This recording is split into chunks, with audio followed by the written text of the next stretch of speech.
In the number 5 position. His opponent in match number 1 is 3-time PBA champion Jimmie Pritts Jr. First-year pro Mike Shady, a former All-American from the University of Nebraska, has now qualified number 3. While the 1987 Miller Lite Challenge champion Scott Devers will begin today's action from the runner-up position. And, of course, holding down the top spot in Tucson this week, it's 35-year-old Joe Salvemini of Oklahoma City, Oklahoma. And welcome to beautiful Golden Pin Lanes located in Tucson, Arizona for today's championship round finals of the $145,000 Miller Lite Challenge.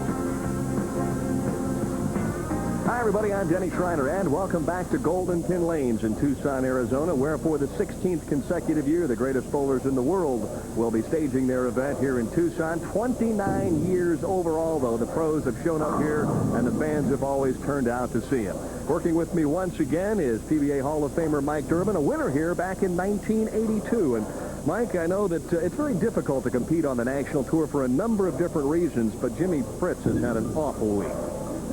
You're right there, Denny. It is difficult to compete on the national tour. You not only have to put up with bowling, you have to put up with living out of a suitcase. But this week for Jimmie Pritts has been a catastrophe of events, as he talked about with you a little bit earlier. Yeah, this week has really been a rough week on me. Tuesday, I had to go to the hospital for a kidney stone. Wednesday, I walked into the wall and got a little knot up over my eyebrow. Friday, I ended up getting an infection in the vein where I had the IV. So I had to go in Friday morning to have that taken care of. I went in today this morning to have them check on it, and it's just I've just put together like straws this week. I mean, and my legs are wobbly all the time. Well, not only this week, but the past month has been a tough one for the Pritts family in general. Yeah, that's true. My son had a form of appendicitis, which is called lymphoma. My daughter had a torn rotator cuff muscle, and my wife had migraines, 3 phases of them, and the third one causes a similarity to strokes. So she's in tough shape. The whole family's in tough shape, but they'll all be here today. A study in persistency, I guess, is the best way to look at it. But can you top that, Mike? Did you ever have a week that was worse than that one? I never had a week that was worse than that one. I did have a kidney stone in 1983, and I know what that's like, but I never had all those things go wrong. Well, let's hope he does stay together. And, of course, he'll be meeting Bryan Goebel in the opening match, one of the most consistent players on the national tour here in 1990. Well, he's having probably his best year. This is his second championship round appearance in a row. What makes Bryan unusual is he is a 6-step player, and the distance he gets the ball out on the lane. He gets it out on the lane a good 7 or 8 feet. An excellent crop of rookies on the PBA National Tour here in 1990, headed up by our number 3 qualifier here today, Mike Shady. Mike Shady, a 4-step player, good-looking player right away, has a 3-year plan. He's got a business degree, and he says if he doesn't make it in bowling in 3 years, he's going to explore that business degree. Speaking of a 3-year plan, it was back in 1987 when Scott Devers, our number 2 qualifier, won his very first tournament right here in Tucson. And he did it very impressively, Denny. He struck out in the 10th frame to beat Mark McDowell. I was impressed at the time how someone who hadn't won could step up and throw 3 pressure strikes so easily, but he did it. Ever since this year's Firestone Tournament of Champions event, Joe Salvemini has been on a roll. He is the top seed for the 2nd time now in the past 3 weeks. He's such a streak player, Denny. We never know what he's going to do. He can come out and bowl 250, or he can go weeks without cashing. Right now, he's on one of those hot streaks he won last year, looking for his 4th title here tonight. A very difficult championship to win. Back in 1963, Don Carter won the first ever PBA event here in Tucson. $24,000 in first-place prize money on the line. But before we get to the title game, let's check out the opening match between Jimmie Pritts and also Bryan Goebel. The PBA Summer Tour on ESPN coming up next.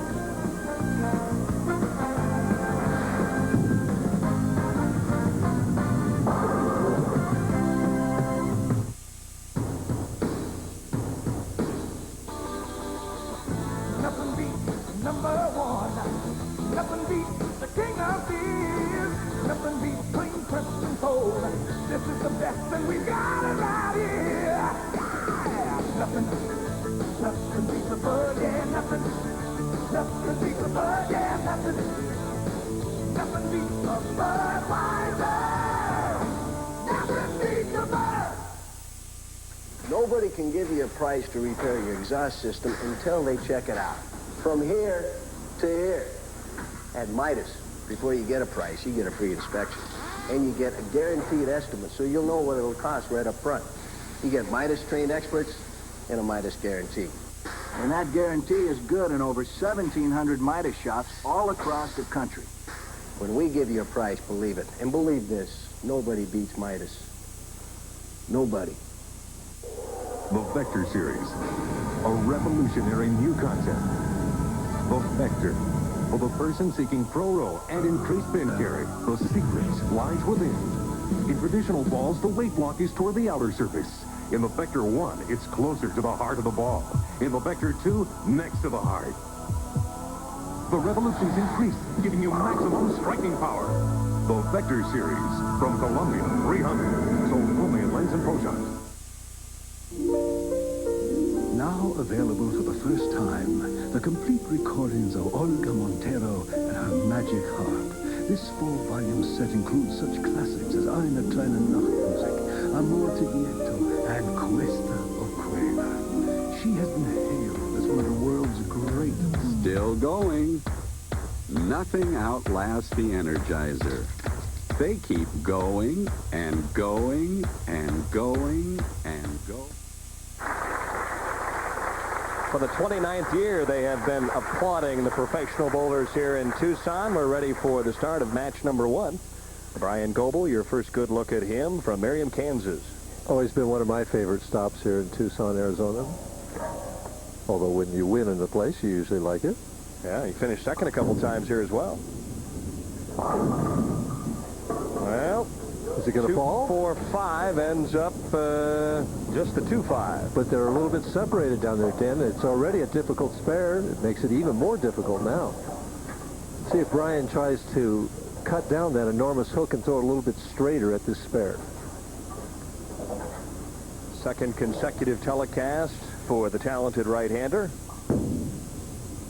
Well, a tip to the viewers out there, they see how he straightened that shot out at the spare. Throw that big hook, if you can, not all of us could, at the first ball, but straighten it out at those spares. Playing with some pain without question is Jimmie Pritts Jr., but he is a tough customer. He cuts through the nose and leaves the 3-6-10. Here's Bryan at the spare. See, staying right behind the ball with no turn, hard and straight at the spare. Jimmie was just soft at that shot. 3-6-10, hard and straight. Both players using that strategy for spares. Well, it seems like more and more of the National Tour players, both on the men's tour and the women's tour, are going to that strategy for the spares. Well, it's just so much easier to make it. You don't have to have the ball rolling with a number of revolutions to knock down a spare. You just have to hit that pin. Plus, if you break the wrist or go a little straighter with it, you don't necessarily need a spare ball either. Well, some of them still go to the spare ball. Yeah, I know. A little more room this time for Pritts on the left-hand lane. Our championship round pair, 15 and 16. And the right-handed players on the pair said that both lanes were pretty much the same. The lanes were hooking excessively, as we see Jimmie's replay stuck at the line there. A little right of that second arrow and swings it out. Comes in light and gets the old wall shot action. Average 216 on the television pair this week, did Bryan Goebel. And now he X's on lane 16. And you're seeing the development of a player in Bryan Goebel, I believe, Denny. He's just getting more confidence every tournament he bowls. As we see 6 steps, holds the ball up at the chin, 1. Now he starts moving it. Head is pretty steady. Look at the high backswing. And then way out on that lane, past the dots.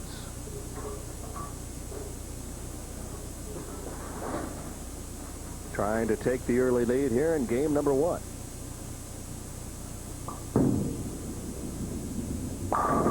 Ooh, solid 10. Good shot. Nothing much you can do except get yourself together and make that spare. Now watch how far out on the lane. That's a good 7 or 8 feet out there. His ball has been rolling out in practice, but this ball finished pretty solid all the way through. Well, it's amazing in junior league they teach you not to loft the ball out on the lane. Well, as he makes the spare, we're all different, and this works for him. One of the reasons they do that, Dan, is the hardwood is the first 15 feet of the lane. They don't want people throwing it past that hardwood onto the pine, which is much softer and will dent real easy.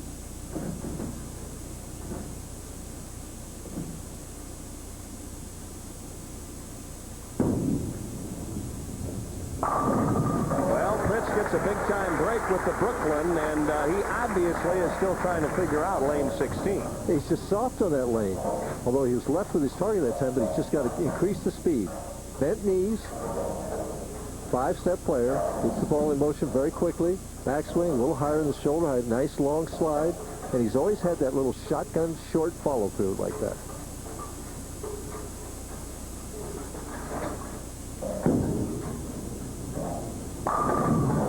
Reaction there on lane 15, so Pritts jumps out to a 20-pin lead here in the early stages of game number 1. We'll be back to Golden Pin Lanes in Tucson, Arizona after these messages.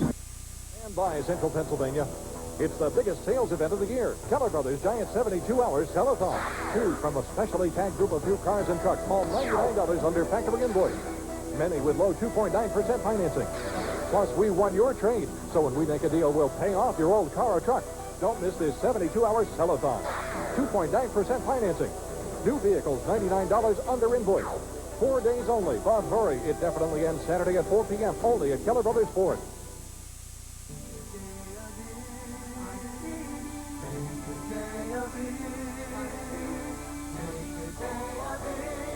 Make a summer fun day of it at Park City's Summer Sidewalk Sales this Thursday through Sunday. Come on out and find hot clearance prices on bargains throughout the mall during this annual summer sales event. Save now.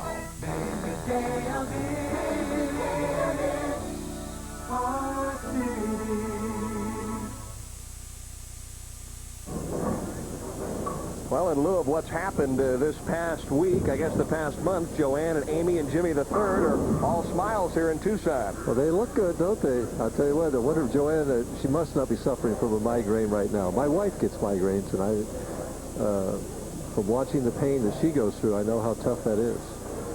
Down by 20 here in the 4th, and the last time he was on the right-hand lane, Goebel struck.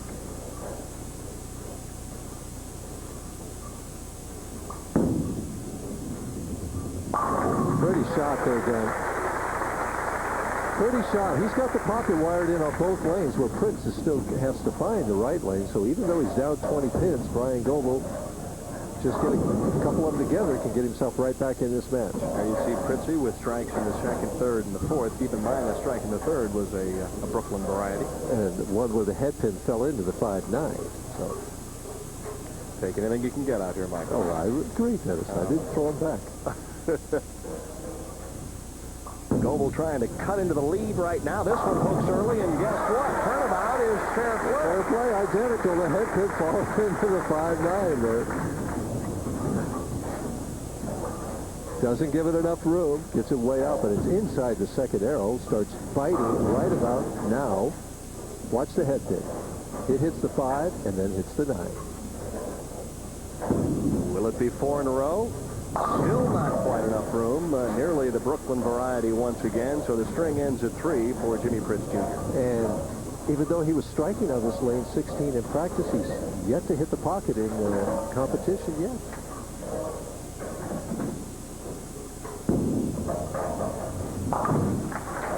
So he switched balls there again, too. He went hard and straight, but used a different ball also. So the lead is now 8 for Jimmie Pritts Jr., who has, needless to say, struggled in 1990. As a matter of fact, this is his first championship round appearance since 1987. Yeah. Gives it more room. It bites quick. And there's the 4-7-10. That's what they call the overreaction, Dan. You actually throw the ball wide of your target. He's aiming just inside the 1st arrow, and he gets it at that point. Looks like it's pretty good. Goes a little bit further right there and bites right now. And it's high here, and he just hopes to break it up, and he didn't. Ooh, he just lost that ball entirely.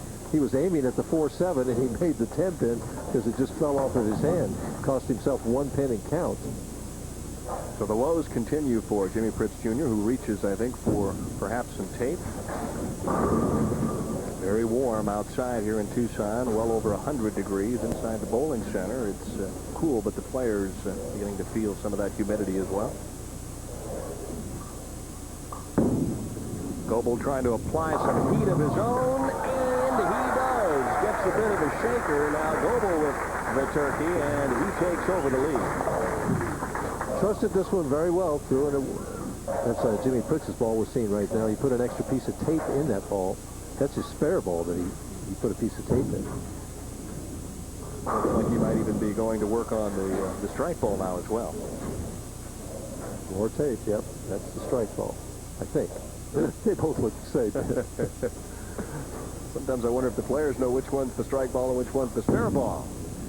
Now, this young gentleman is throwing some X's, and now he has strung 4 in a row together and has taken a 27-pin lead. So Bryan Goebel from Merriam, Kansas, trying to dispose of Jimmie Pritts Jr. here in game number 1 of the $145,000 Miller Lite Challenge.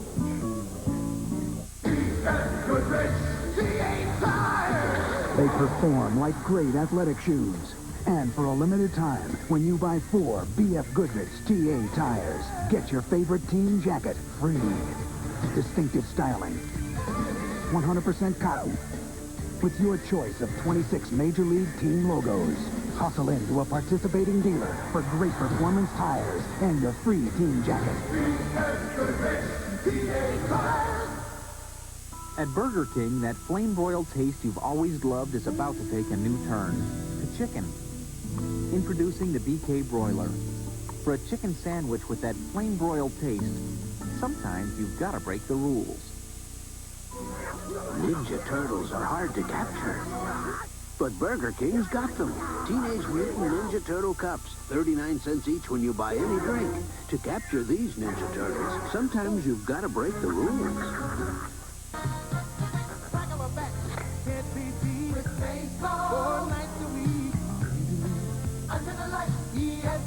Baseball tonight. Tuesday, Friday, doubleheader. Wednesday, ain't nothing better. Catch it Sunday, watch the fun. Sunday night, the Giants take on the Cardinals on Sunday Night Baseball, live at 8 Eastern on ESPN. Baseball tonight. Well, he defeated Bryan earlier this week in match play. Right now, though, he trails by 27. Neither one of them bowled too well in that match. Trying to figure out lane 16. Gives it more room and leaves the 5-pin, breaks down the bucket for that. You know, Dan, at this time, I was thinking that I'd like to congratulate you for winning the Akron Metal Play Golf Tournament. When was that, about a week ago that you won that? Oh, come on. You're going to sponsor me on the Hogan Tour? The ADGA, Akron District Golf Association 54-hole Metal Play Tournament. I have no idea how it happened, but I did end up winning, so I appreciate that. It's nice of you to say that. Jimmie Pritts, you want to talk about a guy who was very determined. Let me throw some numbers at you. How would you like to start a PBA national tournament with games of 163, 127, and 175 for a whopping 465 Bantam series? And then you come back and you make the championship round. Just goes to show you. 18 games of qualifying, and he used the other 15 very well as he bounces back with a beautiful strike on lane 15. But the question for Prittsy, will it be too little too late? Well, Jimmie actually made a move that time. He's moving further right. That's been his game plan all week long. As the oil carried down the lanes, he moves out to the 1-2-3 board. We'll see if he does that on lane 16 in the 9th frame. Kelly waiting and wondering, will it be a 5-bagger?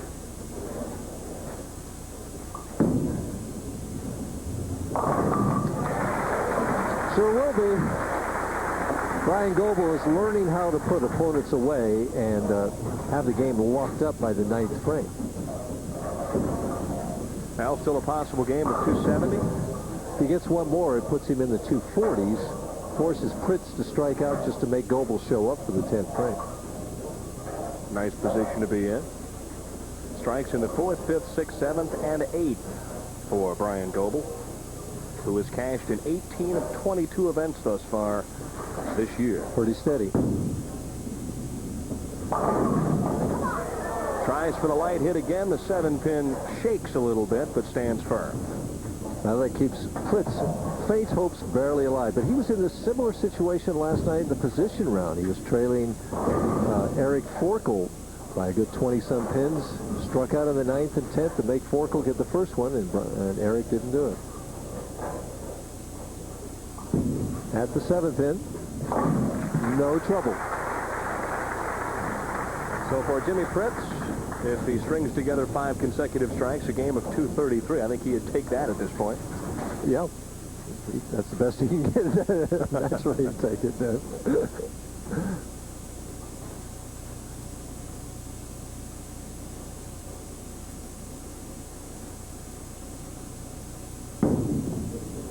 Well, he's continued to make the adjustments on the right-hand lane and never really figured out 16. He never figured. He tried to throw that one wider and did, and it grabbed the lane sooner.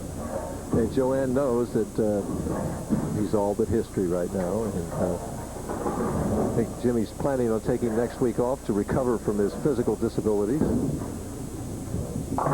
It has just basically been one thing after another for Jimmie Pritts since the start of this tournament, actually since the start of the Pro-Am.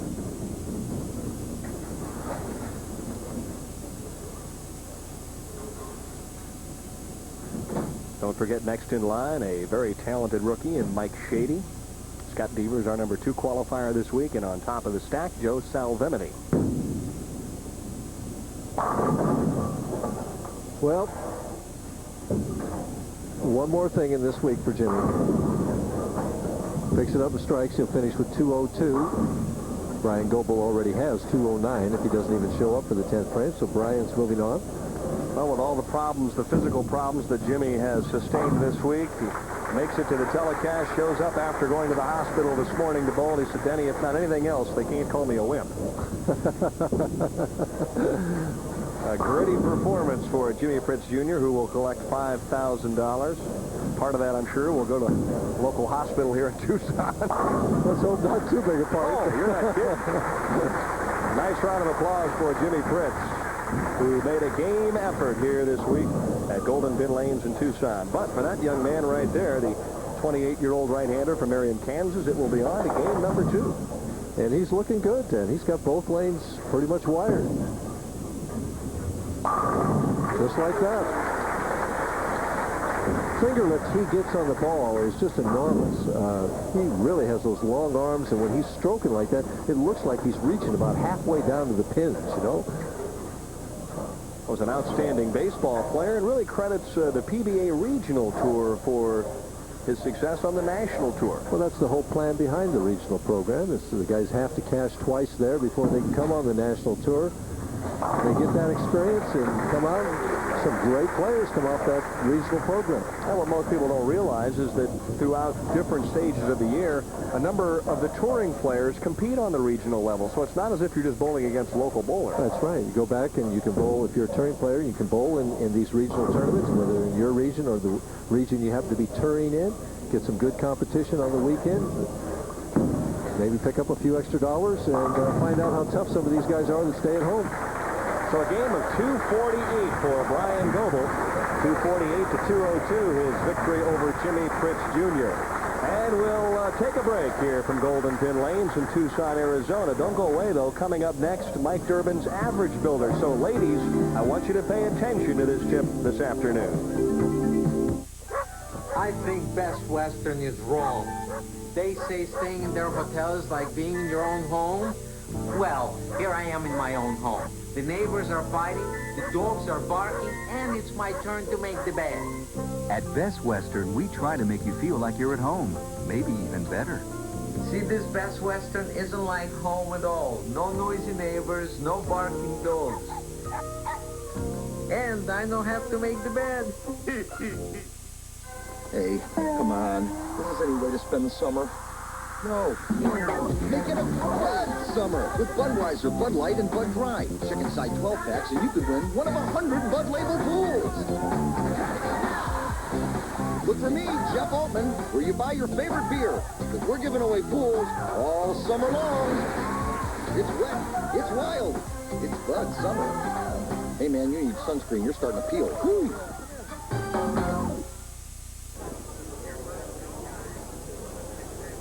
160 players started this week's Miller Lite Challenge. The average to qualify 208 and to cash just 202. The scores weren't real big. Only won 300 game. Some of the players like scores like that, Ken. Then spares are important, and Patience is important. Perseverance, as Jimmie Pritts proved that. In a high-scoring tournament, if he started like that, he wouldn't have been able to come back and do as well as he did. Last week's champ, Ron Palumbi Jr., had the only 300 game here this week. As we take a look at the way the rest of the top 24 stacked up, you mentioned Eric Forkel, and came within an eyelash of the championship round here today. And our Tournament of Champions winner this year, Dave Ferraro. Del Ballard, a former Tournament of Champions winner. Mark McDowell has had an outstanding year. He finishes up 13th. Purvis Granger, number 14. And Rich Aboud there is our National Resident Pro champion. Butch Stoper, a winner already here in 1990, qualifying 16th. In Dublin, right. Robert Lawrence has won twice. Dave Houston is always in the finals, it seems like. Another Texan there, and Mark Williams. That's right, and it's not Emleto, it's Rodolfo Monticelli, who led the first 2 rounds in this one. He ends up number 24. All right, ladies, an average builder coming up, and Mike Durbin discusses how to correct that backup ball.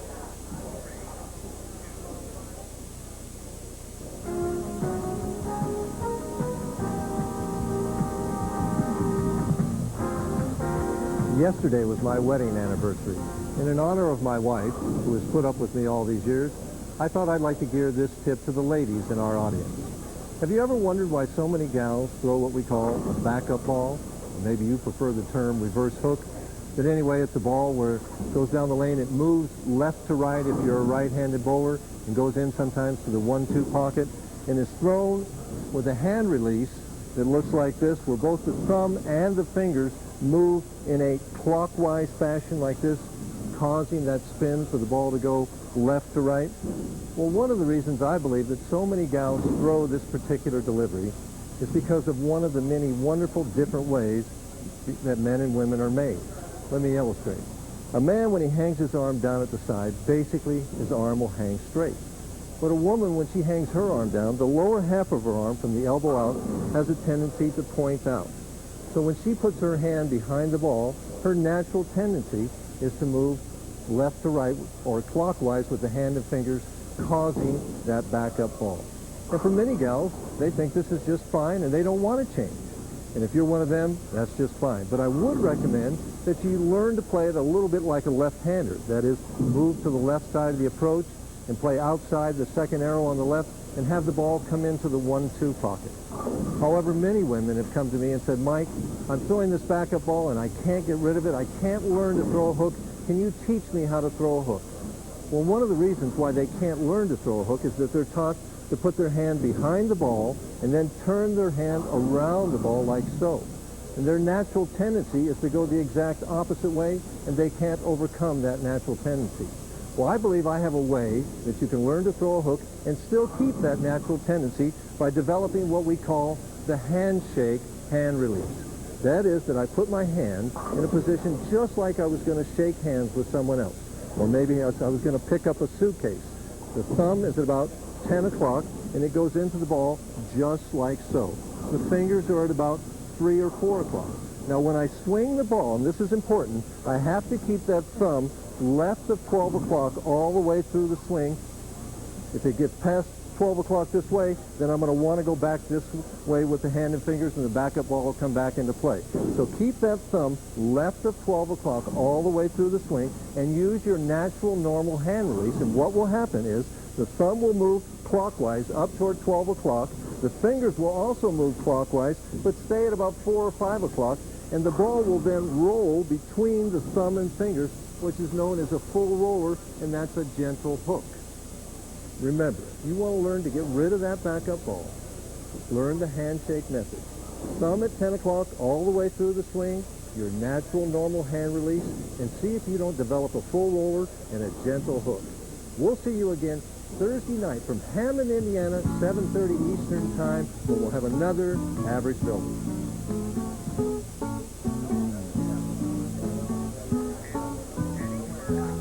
All right, coming up next, Bryan Goebel faces a Shady customer. That's right, a former All-American, Mike Shady. Stay tuned. No matter what sport America likes, there's one place America looks. Kmart, the one place with the best brands in sports. Don't let insects keep you from enjoying the outdoors. Stock up on bonus size Repel insect repellent. Only at Kmart at great everyday low prices. Come to the one place that has it all in one place. Kmart, where to go when you go out for sports. You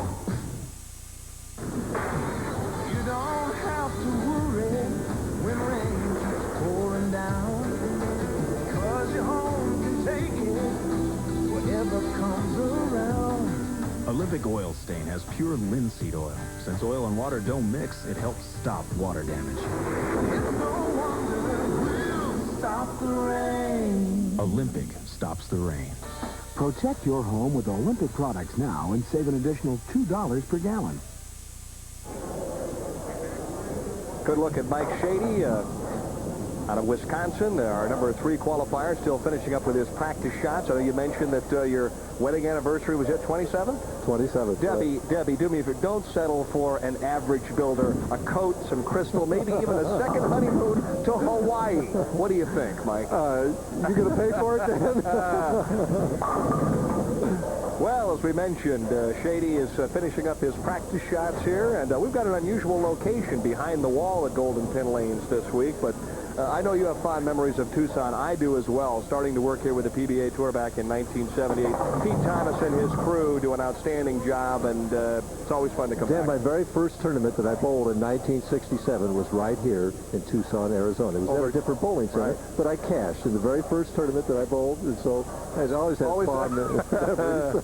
Okay, ready for the start of match number 2, and these are 2 pretty tough customers, Bryan Goebel and also Mike Shady.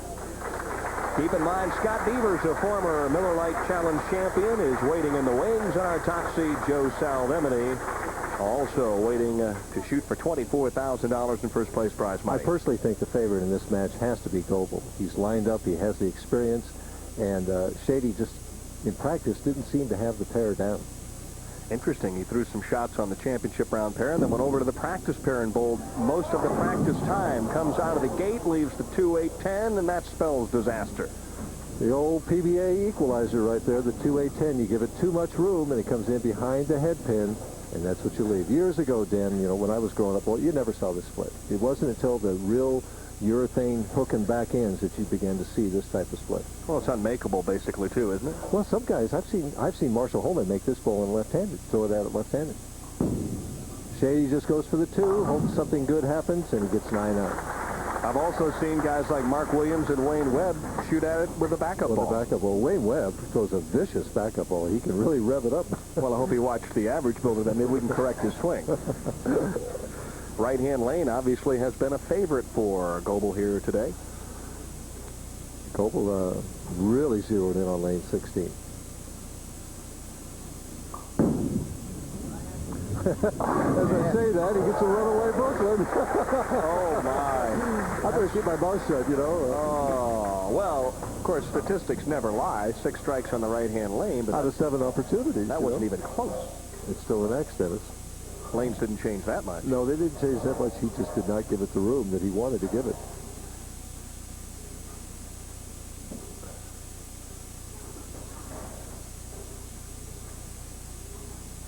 Might have been that he saw Shady's 2-8-10, and that was in the back of his mind.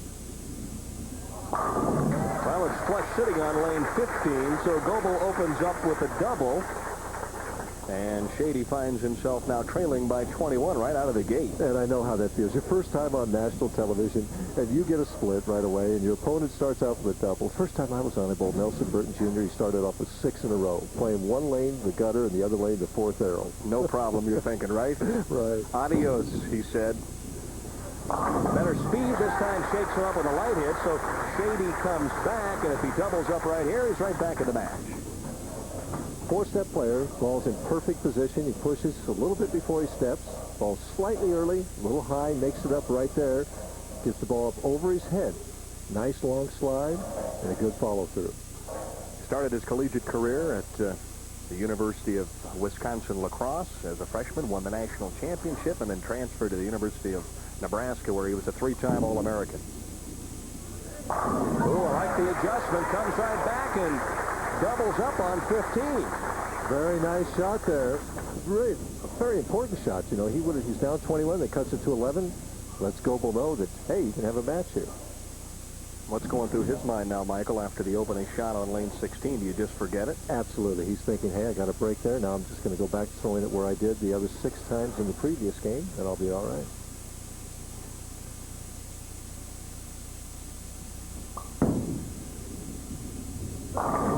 Just like that. He gets so many strikes like that, it doesn't look like it's going to make it, and it makes that big move right in the last 4 or 5 feet, and he gets that light shaker hit. Bryan, an excellent athlete, enjoyed a marvelous baseball career. What position did he play? Pitcher. Pitcher. Mm-hmm. Are you kidding? Yeah. 6'1", 6'2", with those long arms, long legs. Probably throw it 90 plus. Yep. Yep. Plenty of strikes thus far as Goebel opened up with a 248-202 victory over Jimmie Pritts Jr. High on the Brooklyn again. Well, he's got either side of the head pin to strike on. Hell, right now, Shady is saying to himself, Kelly is excited, though. We'll be back with more of game number 2 after this. I need to make real money now. I'm tired of these get-rich-quick schemes that take my money and never work. If you're serious about making $20 to $30 an hour part-time, you need to call 1-800-448-0464 for your passport to getting there. This is not a get-rich-quick book. It's a comprehensive plan for starting your own business for less than $50 in startup capital. Your passport to getting there shows you how to start not 1, but 4 separate businesses. It details vital information on legal structure of your business, federal, state, and local requirements, your business office setup, sources for expert advice, management techniques, plus as a free bonus, a business startup that puts together several successful $20 to $30 an hour part-time careers. Plus, you get a double your money-back guarantee for 1 whole year. For only $39.95 plus $4 shipping, you'll give yourself and your family the added security they deserve. With your passport to getting there, you simply can't lose. Call now, 1-800-448-0464, extension 1159 for your passport to getting there. Or send check a money order to the address on your screen.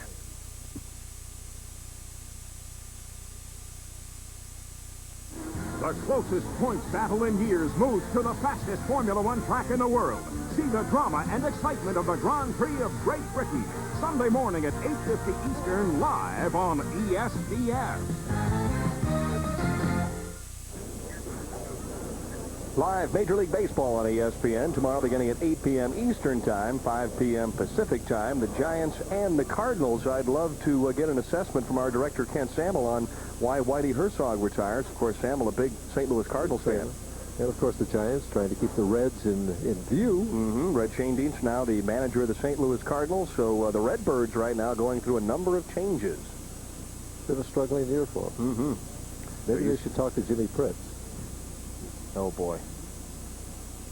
I know one thing. You better be careful the rest of the week. Probably go out and win the lottery. Oh, let's just slap out the 7, trip out the 4, and Shady is within striking distance. And he's doing it in the pocket where Goebel says, hey, there's 2 sides of the head pin. A little right of the second arrow, out to about the 4th or 3rd board, butts a 2-pin, gets both the 4 and the 7. He's saying, please hold. Ooh, yes. He looks all business to me. Still down 21 pins. 7 strikes out of 8 tries. Shady opened up game number 2 with a 2-8-10. Set that one a little short and paid the price as he leaves the 3-6. It's really touchy on that lane. You know, he gets the 2-8-10 the first time, makes an absolutely perfect shot to get the strike the second time. And this one, it looked like, as you said, he didn't quite get it out as far as he wanted, and he got it a little wide early, and it's that overreaction again. Then it fights right now. And it's high right now. He's just hoping he breaks up the split, which he did. Trailing by 23, trying to finish up the 3 and the 6. Takes the 6 off the 3, and that's the second open now in 5 frames. Yeah, in fact, he hasn't had a spare yet. Don't know if he practiced spares in the half-hour practice that they had. Maybe his inexperience is showing that. Interesting, most people don't realize that the pros normally do practice a couple of spare shots just to make sure they get a feel for the championship round pair lanes.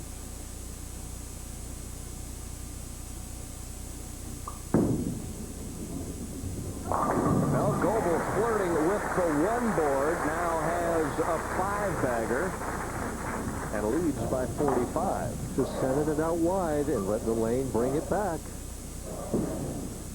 He really has not yet been challenged here in the first couple of games. Well, he was down early to Pritts. He was down 20 pins early to Pritts, but as soon as Pritts got that open in that 4-7-10, it's been all Goebel ever since.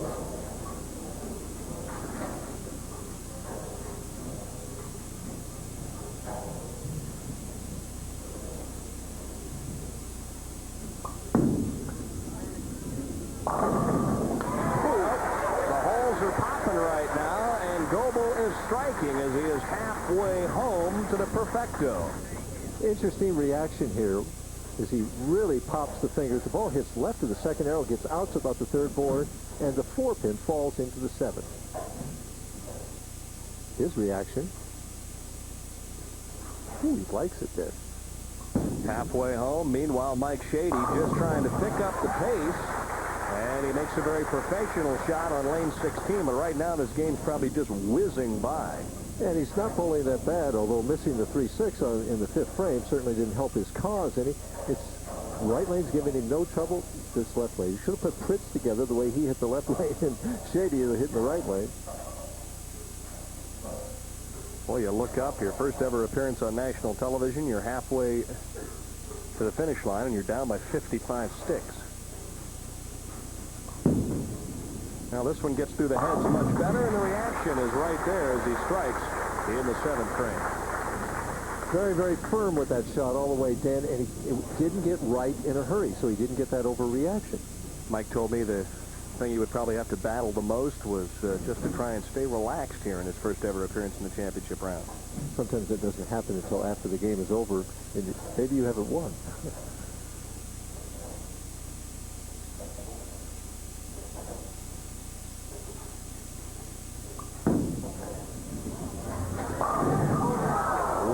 Like that one caught a touch of the thumb hole en route to the 1-3 pocket, leaves the half 10, but Goebel starts with the first 6, and the fans appreciate the effort. He has a very high track, so it rolls close to both the thumb and the fingers. It's on the left side of the thumb, and just flipped it that time. Well, they said carry-wise, if there's one thing he leaves a bundle of, it's the soft 10s, because a lot of times his ball does roll out by the time it gets to the pocket itself.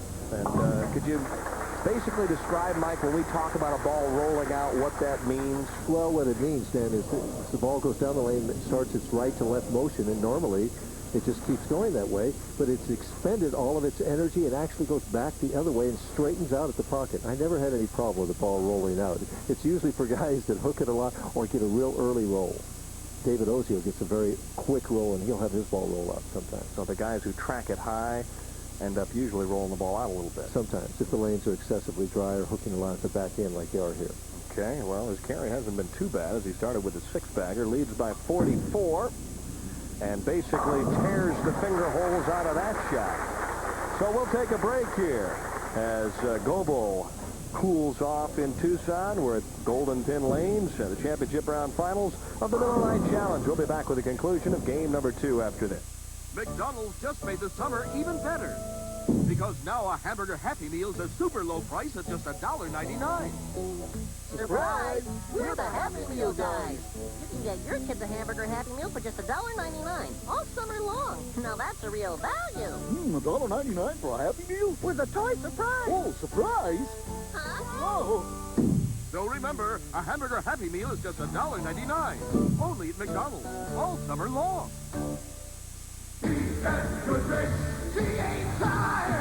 They perform like great athletic shoes. And for a limited time, when you buy 4 B.F. Goodrich TA tires, get your favorite team jacket free. Distinctive styling. 100% cotton. With your choice of 26 Major League team logos. Hustle into a participating dealer for great performance tires and your free team jacket. B.F. Goodrich TA tires. Coming up immediately following the championship round finals of the $145,000 Miller Lite Challenge, it's live coverage of the U.S. Olympic Festival, track and field, and also women's diving featured here this afternoon, live from Minneapolis, Minnesota. Where's my favorite diver, Wendy Leanne Williams. Sure, I had a chance to meet her in St. Louis at the big Hall of Fame dinner this past year, the one that was emceed by Jay Randolph, where they honored Michael Rorty and also the great Chris Schenkel. Black tie night. Were you there? No, I wasn't there. You weren't there. You and I will go next year. Okay? Who knows? You might be honored next year. Yeah, sure did. Shady trying to honor a strike and zips it out for the 2-4-10. Went to a little bit straighter release, a little bit more speed, and it doesn't make it back on lane 16. Two completely different types of games, wouldn't you say? Two completely different types of games, yeah. Shady, more conventional, more down the boards, although he can hook it at the back end. Goebel, the contemporary player, goes around. Big hook, trying for the conversion. And another open frame, 3 and 8 frames. And Mike, right now, he's in the position. If he strike out, he finished with 208. He could have 9 strikes for 208. Well, heading into today's action, Shady is about $2,500 behind Justin Romick of Andover, Kansas, as far as the money race is concerned, and the rookies of the year are concerned. So he'll go ahead, obviously, of Justin here today. Quite a battle this year. And that's his goal. That's Shady's goal, is to win the bowler of the, or the rookie of the year this year. I like that kind of thing. Come right out and say, hey, that's what I'm going for. Ted Glatke of Modesto, California, and also Brad Kazuski of Buffalo, New York, a couple of other talented rookies on the PBA National Tour. So there's 4 or 5 guys right now jockeying for position. And nice-looking young players.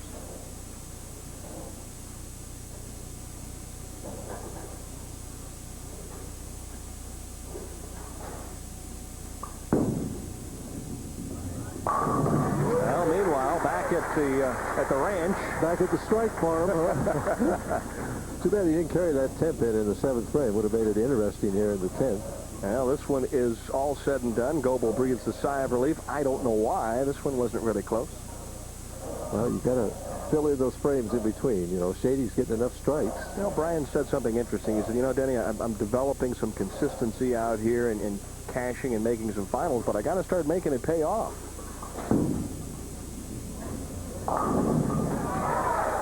Well, when you can hit either side of the head pin and strike, sometimes you make it pay. You know, if it's me, I'm thinking, don't use them all up. Don't use them all up now.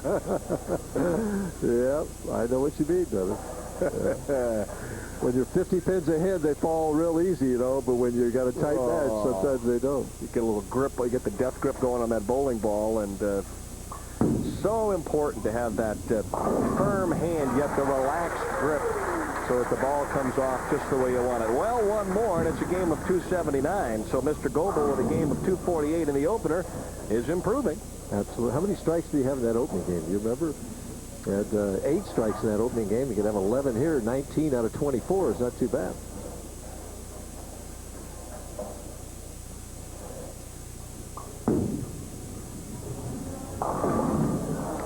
Well, 18 out of 24. 277 for Bryan Goebel, who right now is striking at will here at Golden Pin Lanes in Tucson. I find it interesting. 277. Shady, if he strikes out, finished 2, basically a 70-pin difference, and it would be 1 strike difference if Shady struck out. Trouble is, he had a couple of donuts, one in the 1st and one in the 8th.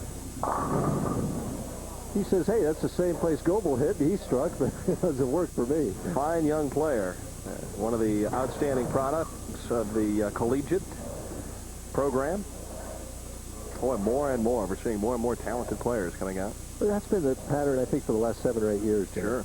Used to be that guys were like me. They got their training in every bowling center in the country. Now they do it at the collegiate level. Well, you just had hands-on experience, that's all. Is that what they call it? Sure. Well, you bowled for UCLA. Yeah, I bowled for UCLA for a while. I was there for about a little over a year, and then I went back to Colorado State Teachers College.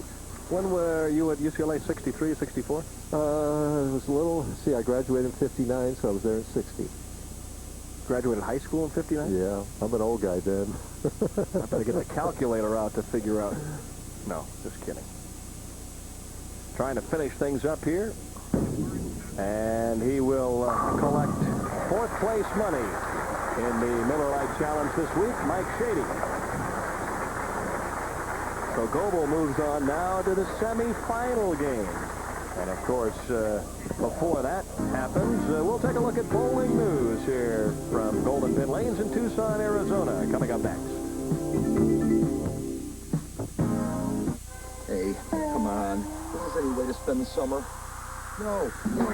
Make it a Bud summer with Budweiser, Bud Light, and Bud Dry. Check inside 12 packs and you could win one of 100 Bud label pools. Look for me, Jeff Altman, where you buy your favorite beer, because we're giving away pools all summer long. It's wet. It's wild. It's Bud summer. Hey, man, you need sunscreen. You're starting to peel. Whew. Most guys would tell you they don't really think about their hair. Right. Personally, I think most guys want their hair to look good, as long as it's not a hassle. That's where Pert Plus comes in. It's a unique shampoo and conditioner in one. So, you get clean, more manageable hair than with plain shampoo, but without any extra work. That's Pert Plus. Hey, I admit it. I think about my hair. But it's not all I think about. Shampoo and conditioner in one. Wash and go with Pert Plus.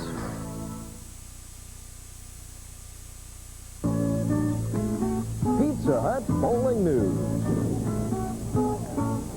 And welcome back, everyone, to Golden Pin Lanes, located in sunny Tucson, Arizona, where after week number 23 on the PBA National Tour, still no surprise in the top 5 money winners, Chris Warren of Dallas, Texas, continues to be numero uno. That's right.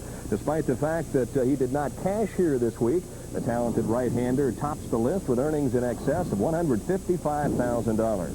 Last week's champion, Ron Palumbi Jr. of Erie, Pennsylvania, jumped from 4th place to 2nd. Jimmy Pensack is still number 3, while Umleto Monticelli and Brian Voss currently round out the top 5. With an average of nearly 219, the Miller Lite Challenge defending champion Umleto Monticelli is still the Tour's top pin getter. Brian Voss is a solid 2nd, while Mr. Consistency, Tony Westlake, along with Del Ballard Jr. and Dave Husted, make up the rest of the top echelon. And in order to be successful out here on the PBA National Tour, you have to head to the pay window on a regular basis. Here's a look at the steadier cashers on the national circuit. Both Chris Warren and Bryan Goebel are tied with 18 checks here in 1990. Monticelli is currently 3rd, while a group of 6 other players have cashed 16 times thus far this season. Leading the way and surviving the cut to the top 24 each week, the PBA's current player of the year. Umleto Monticelli has qualified for match play a dozen times so far this year, while Tony Westlake, Bob Benoit, Chris Warren, Bryan Goebel, and Dave Husted make up the rest of the top 5. One of the highlights of the bowling season each and every year is the annual convention of the Bowling Proprietors Association of America. The men and women who operate the nation's bowling centers met for the 58th time recently. This year it was held in Washington, D.C. to discuss what's happened in the sport of bowling and perhaps what will be happening in the future of the game. Guiding the association for the coming year will be a slate headed up by newly elected President Wally Hall. Hall has been a major force in the sport as a longtime top executive for the nationwide Fairlanes chain. And, of course, each and every year, a number of special awards are given out at the convention. And here's a look at this year's winners.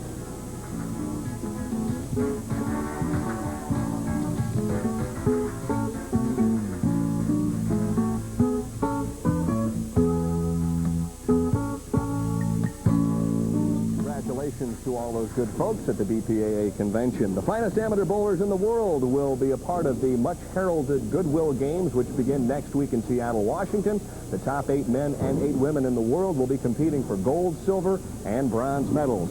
They'll be seeing action on the first day of the games under the direction of the FIQ, bowling's worldwide organization. Adam Apo will lead the U.S. contingent, which will compete at the brand new Brunswick Majestic Lanes, a 40-lane state-of-the-art bowling center located in the Seattle suburb of Linwood. The current United States amateur champion, Linda Graham, will face a very talented field, including Ariane Surdana, the 1988 Olympic gold medalist. Canada's Bowler of the Year, Jane Amlinger, is also among the favorites. Adam Apo and Linda Graham have been proudly representing the Stars and Stripes in various competitions around the world this past year. And we here at Bowling News hope that the talented twosome will be adding more gold medals to the ones they are flashing here. And in closing, I would like to wish a very good friend of mine and my golf buddy Marshall Holman the best of luck in a different type of competition. At this point in time, Holman is on the course at Edgewood Tahoe Golf Club in Lake Tahoe, Nevada. Holman is one of some 50 superstars in sports and show business who are invited to compete in the first $400,000 Celebrity Golf Championship. Top prize is $75,000, and among those in the competition, Michael Jordan, Bill Laimbeer, Lawrence Taylor, and Mike Schmidt, just to name a few. All of the participants are excellent golfers, and they must have a handicap of 10 or lower. And just one suggestion here from Bowling News. Perhaps next year, PBA Hall of Famer Jim Steffenich will be given strong consideration to compete in that tournament, along with Marshall Holman. Steffi is an outstanding player in his own right.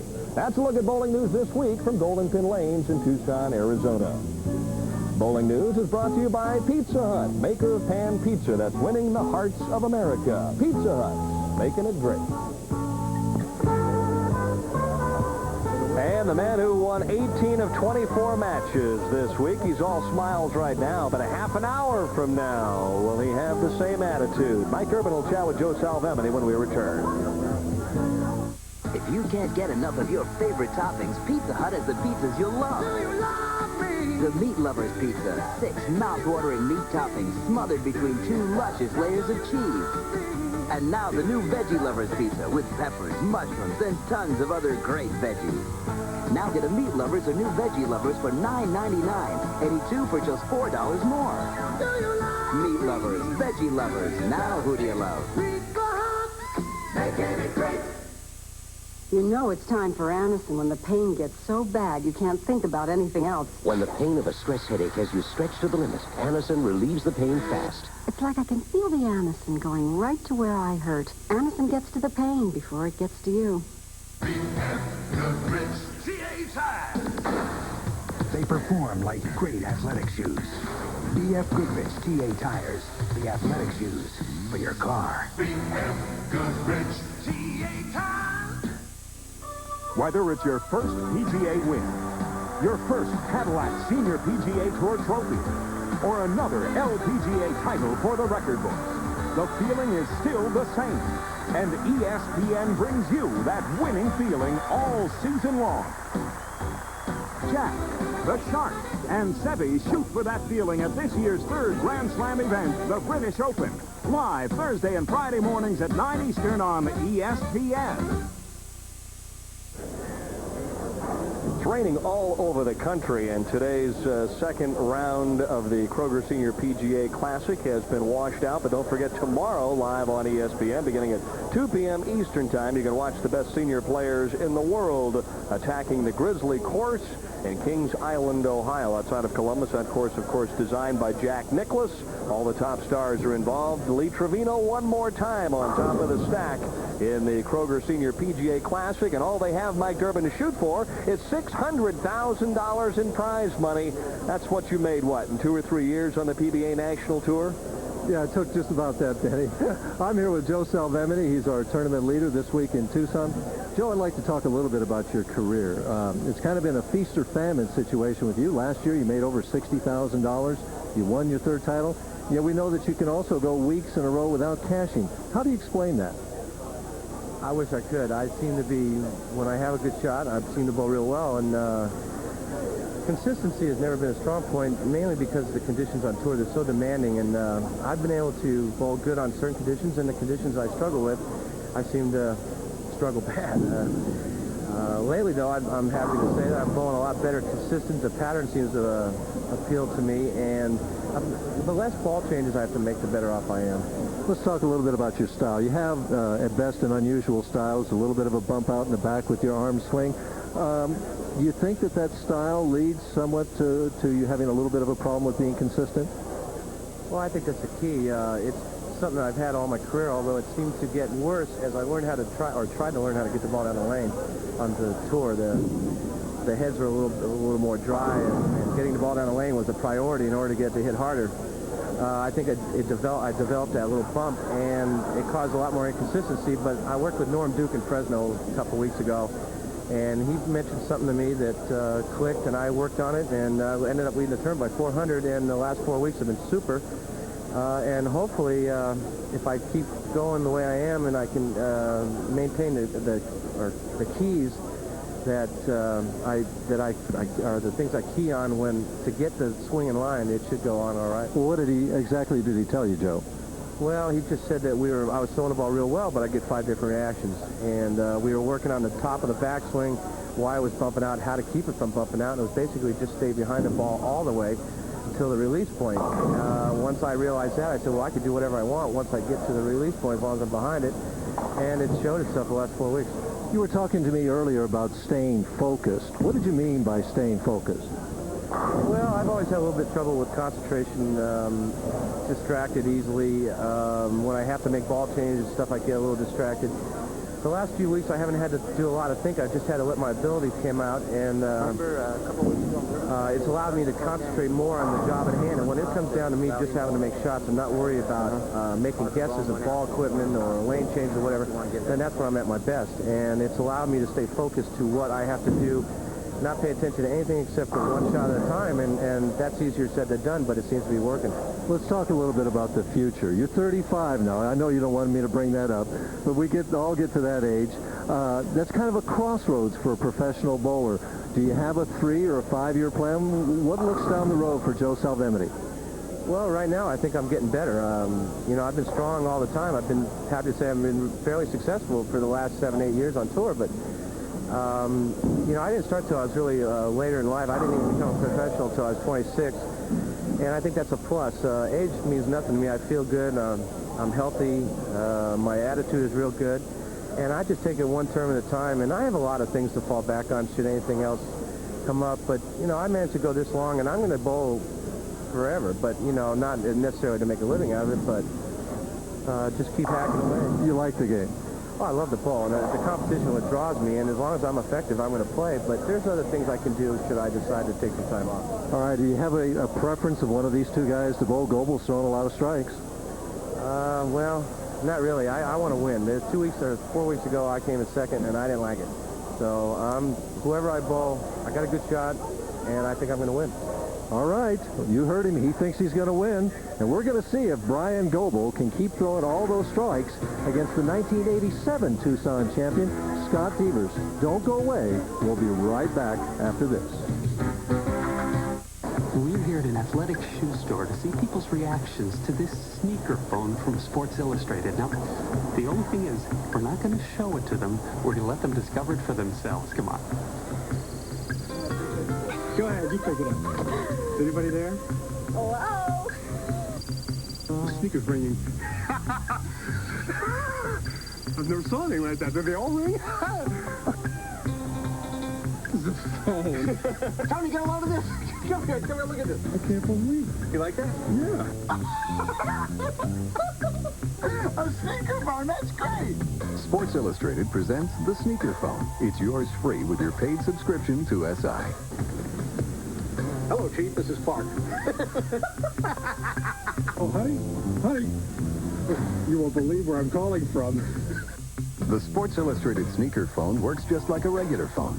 It has push-button dialing, mute button, automatic redial, an on-off switch, and of course it plugs into a standard jack. This is a sneaker phone? It's great. You like that? Yeah, how much? It's free. Free? No.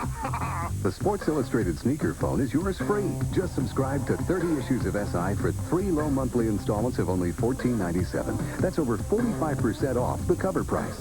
So call the toll-free number on the screen now. Of course, the subscription includes the NFL and NBA previews, the year-end double issue, the revealing 1991 swimsuit issue, and the free sneaker phone. It's free? Free. They're free. They're free. Fantastic. What do you mean it's free? It's free. Free. Free. You're pulling my leg. I will pull your leg. Great. You heard it here first. Everybody loves the sneaker phone from Sports Illustrated. And so will you. Call now to subscribe to Sports Illustrated at over 45% off the cover price and get the sneaker phone free. Hello? That's great. Down to the semifinal game featuring Bryan Goebel and the 1987 Miller Lite Challenge champion, Scott Devers. And all Bryan Goebel has done through 2 games is averaged 262.5 and throw 9 strikes per game in the first 2 outings. And utilize both sides of the head then. Exactly. So he's covered all the bases. Hey, they all count up there. I learned a long time ago you don't throw back those Brooklyns. 18 strikes and 24 tries. Oh my, the long break may have had an effect on Goebel, who starts with the big 4 on lane 15. And basically, the old double pinochle shot. You'll go for 2 and hope something good bounces around, but basically shooting to have 8 out. Well, in order to shoot 260 this game, you'll have to take it off the sheet. Takes the 8 count, so Goebel opens up in the first. And let's see if Scott Devers can take advantage.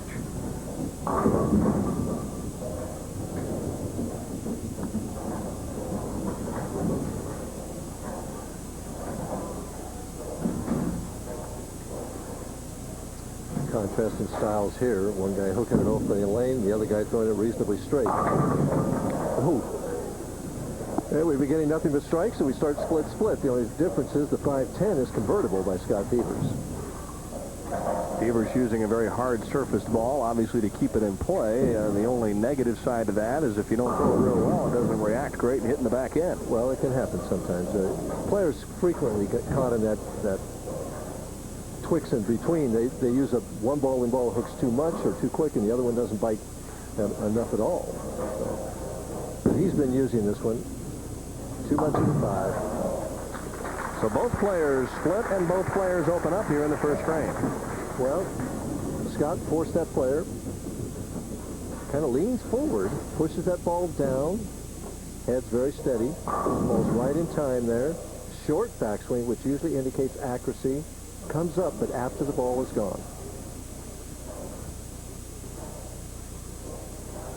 Wrote his own headlines here on lanes 15 and 16 back in 1987 when he won his first PBA title. Trying to return to the scene of the victory. Good shot there and leaves the ringing 7-pin.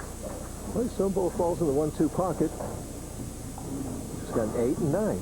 Scott averaged .231 for the final 8 games last night, and at one stretch after 4 games was within 65 pins of Joe Salvemini, but all of a sudden Joe shot .265, and it was all she wrote. Joe has proven he has that ability to just run off and hide in tournaments. Straight at the 7, so a spare up in the second for the 3-time champ from Richmond, Indiana. A couple of Midwestern boys going at it. Speaking of Indiana, we'll be in Hammond next Thursday night for the PBA Hammond Open, beginning at 7:30 Eastern Time. Chance to check out the seniors. Beautiful bowling center there in Hammond, Indiana. Yeah, real nice place. That one rolled out again, Denver. It was headed high again. Why do you always, when somebody trips the 4-pin? Why is that? Well, I remember our host, Pete Countess, how he always used to trip the 4-pin. I don't think he ever threw a ball flush in the pocket, did he? Oh, of course he did. Oh, all right, okay. There's Pete with his lovely wife, Sandy. And he is going to be en route to his homeland. First time he will have seen a couple of his sisters in 39 years. The Countess family is heading back to Greece, I think, first thing in the morning this coming Monday. And he needs to brush up on his Greek, he said. He said he knows enough to get by, but his children, for the first time, will see some of their cousins that they've never met. That'll be a nice time. Oh, they're going to stay over there 3 weeks, do a lot of traveling, and marvelous experience for Pete and his family. Back to the match. Goebel with the double has taken a 9-pin lead over Devers. After the 5-10, 5-pin is out. 7-pin took its time, but a strike for Devers. And Scott just laid that ball just down a little bit sooner and got a little bit more roll, and it was enough to get out both the 5 and the 7.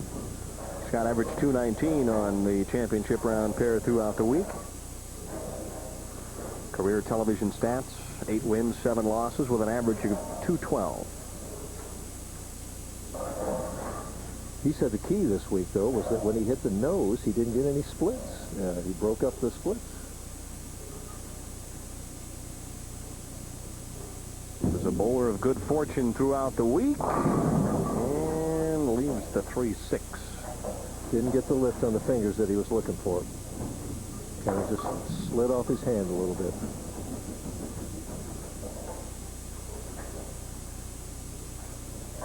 Interesting preparation for the summer tour after making the finals in the doubles.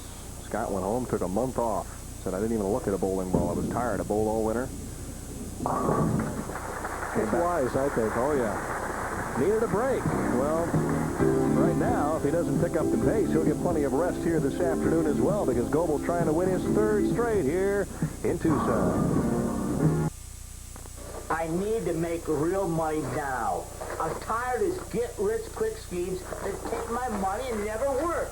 If you're serious about making $20 to $30 an hour part-time, you need to call 1-800-448-0464 for your passport to getting there. This is not a get-rich-quick book. It's a comprehensive plan for starting your own business for less than $50 in startup capital.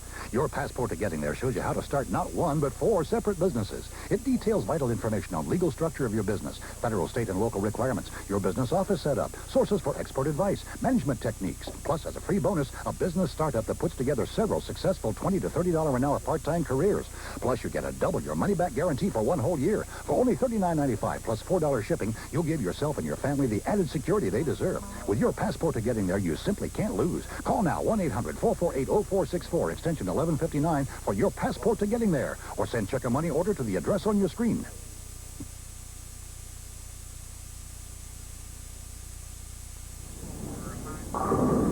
In the familiar position for 29 years, the PBA National Tournament Director, Harry Goebel. And known affectionately to everyone out here as the Goose, and he's loved by people in different cities all over the country. That jacket that he's wearing, that gold jacket, was given to him by the staff here at Golden Pin Lanes last night. There's the emblem on it. Gets a little bit of a round of applause here, yeah. Also, Pete Thomas presented him with that jacket last evening, but Harry Golden is also now an honorary citizen of the city of Tucson as well. Is he really? Oh, yes, yes. One of his favorite cities, one of his favorite stops throughout his 29-year career as the National Tournament Director for the Professional Bowlers Association. How could anyone last 29 years traveling every week? They packed you up in a bag after 15 years. Body bag? Oh, you got to be one tough customer to run this show for 30 years. I'll tell you that right now. Another tough customer. He's been tough on his opponents this afternoon is Bryan Goebel. This one slicing through the nose, though, leaves the 3-6 and finishes this string at just a double. Seems like those breaks in between for Bryan, the speed gets a little softer and he doesn't get it as wide as he wanted to. Have you ever had one key, Mike, for coming back out of commercial or coming out of a long break? For me, it was to keep the speed up. I definitely had the tendency to get a little soft coming back out of commercial, so I would consciously say to myself, keep the speed up. Trouble. Boy, I'll tell you what, there must be a little oil in the middle of that lane, because we saw Shady, or I think it was Shady, missed the same spare. He moves left, straightens out the hand release, goes it right about over the little left of the 4th barrel. Right now, you can tell it's not going to get to that 3-pin. Wasn't even close. Puts him down 5 pins then. Well, when you go from the lead to the rear after missing a spare, that's kind of hurt you psychologically. Let's see if he bounces back. Seems to have had that ability all afternoon. Well, first time, though, he's been behind. Well, he was behind early to Pritts, but we're hitting in the 5th frame now. And the scoring pace has slowed up a little bit here in the semifinal match. Beaver struck his last trip on lane 16.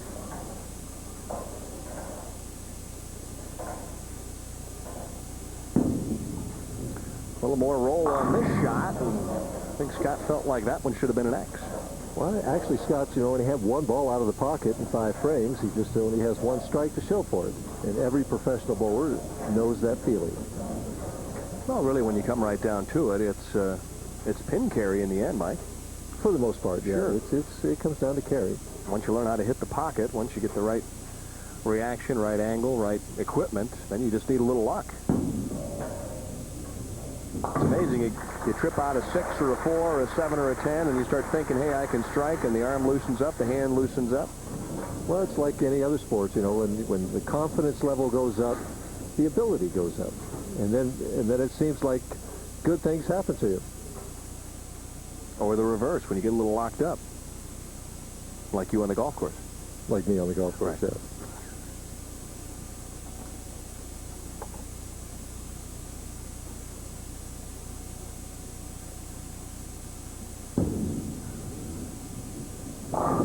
Right again. The 3 and the 5, and the count gets closer. 2 pins. Well, we've gone from all strikes to all spares. Conditioner moving down, moving around a little bit. Conditioner moving down. Although Goebel, I think both times were after a break. I think it's just a matter of him getting that ball far enough out of the lane and keeping his speed up.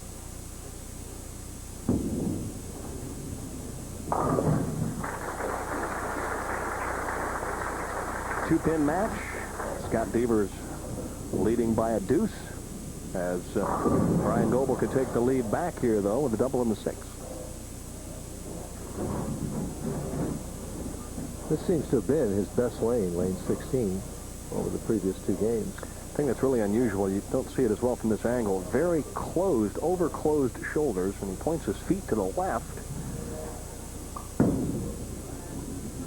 Then opens it up the other way as he delivers the ball. It's really interesting. I wonder where he starts left foot-wise and where he ends up at the line, how many boards he's drifting. Take a look at where he's starting. Well, we couldn't see where he started. He's going to wind up here right around the middle of the lane, right around the 20th board, bellying it all the way out to about the second board with about 5 or 6 feet to go. Almost walks right back into the angle again. Yeah, you can see his body pointed left.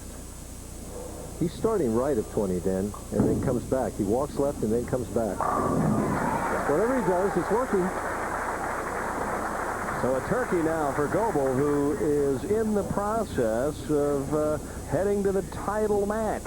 If it don't go away, this one's far from over. Devers pondering his future. Will it be another Miller Lite title? Only time will tell. Well, did the doctor say you need surgery? No, he said my hemorrhoids aren't that serious. And to use Preparation H. You can often relieve pain and itch for hours and help shrink swelling of inflamed hemorrhoidal tissues with Preparation H in ointment and suppositories. Send up a crow's foot. Give me an app check. There's a place in the friendly skies where not everyone's so friendly. Stop. Hold it. I need 3 hours minimum. Check it out. Over 9,000 mechanics of United Airlines work Give me here. a mini grinder. They're picky, fussy, stubborn. But if you fly, they're the best friends you'll ever have. United, rededicated to giving you the service you deserve. Come fly the friendly skies.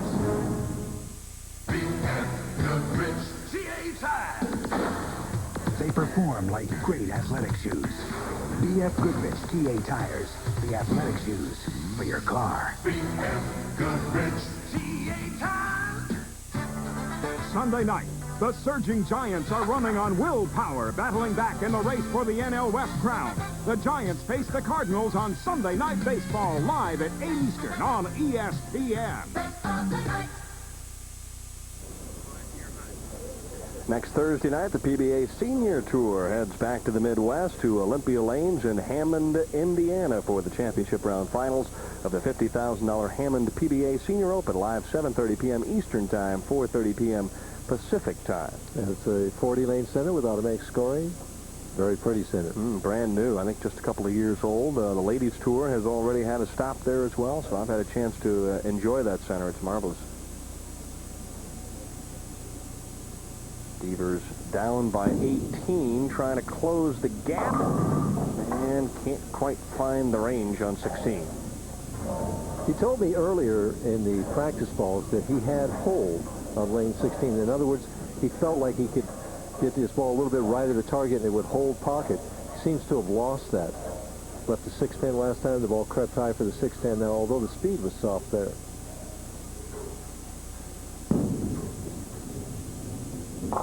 Devers right now just trying to hang on for dear life as he's running out of time. He could shoot 214 if he would strike out. Can't do that without strikes, though, Denny, and he's just getting spares right now.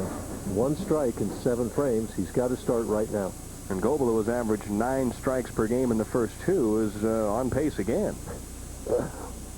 Just didn't have the spares in between this time.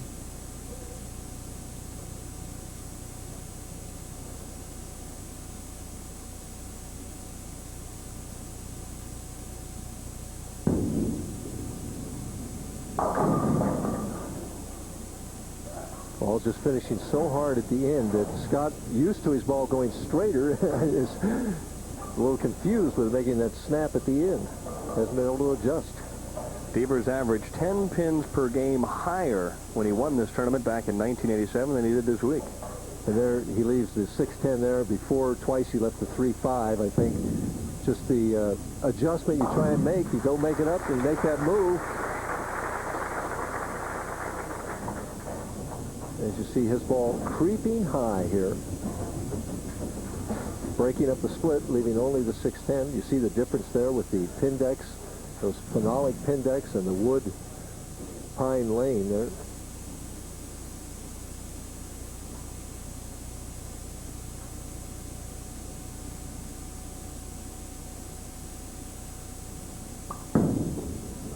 A lot of room, and it crept high again. Boy, he broke up the split, left only the 610.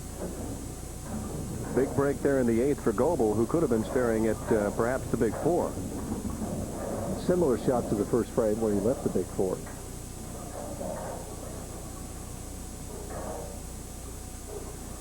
Looking for his first spare of this game, and he's ahead by 18 pins if he makes it. Or 20 pins. Well, he said coming in he was going to try and make this appearance pay off here this afternoon, and if he gets past Devers, he'll have a chance to bowl for his first ever PBA title. He has the look of a winner right now, Dan.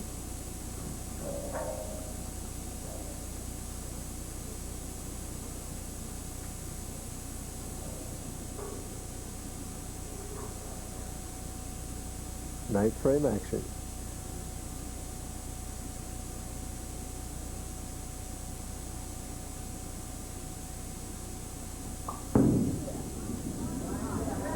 Really stretched out with ash shot and has the X in the foundation frame the 9th. And he keeps the count even. Their both count is on 2 right now.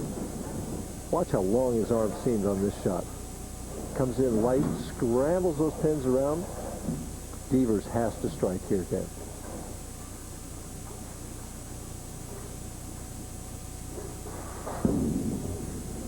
High again. Just never could get it figured out. Be interesting to see if Salvemini can figure it out or whether they're hooking too much on the left side, period. Of course, the comparison between our top seed Joe Salvemini and Scott Devers, Salvemini hooks the ball quite a bit more. Starts it further left and sends it further right and sends it further left altogether. And the break point is completely different. Right. At the 247. Scott misses very few spares. Has 6 in a row, but they're the wrong kind, all spares. The best he can get is 182, or 189 rather. Goebel going at a 202 pace basically has this match in command.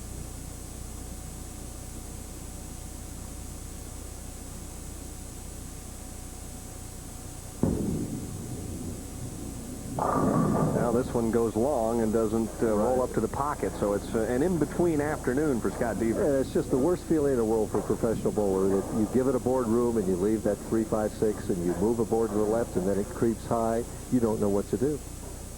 What flashes through your mind like a neon sign is no area. And, and the next thing that flashes through your mind is, I think my arm swing is going to get a little tight here. It's just impossible when you have a half an inch at 15 feet to hit, and the speed has to be proper, and it has to come off your hand just right. And then they tell you, but just relax. Right. Yeah. And then you leave a solid 7 pin, right? No problem. It looks much easier than it really is. Well, Scott really got fooled, especially on 15, because he chose to finish on that lane, and he never got a strike on it. So a 175 game for Scott Devers, who had just one open, that one in the first when he left the 510. Did the best he could with what he had, but it wasn't nearly enough here this afternoon. And Bryan just basically needs to show up and keep the ball on the lane to move on to bowl for his first title. Guarantee you that heart rate will start to jump a little bit in the next match, right? Mm-hmm.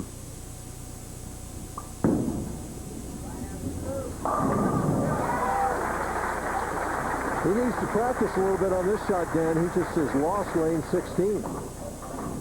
The ball is just fighting too quickly for him. Be interesting to see if he moves his feet a little bit left and tries moving in. Now, we talk about Scott. Had he won here today, he would have joined Barry Asher as the only 2 players in the history of this event to win twice. This one's way out.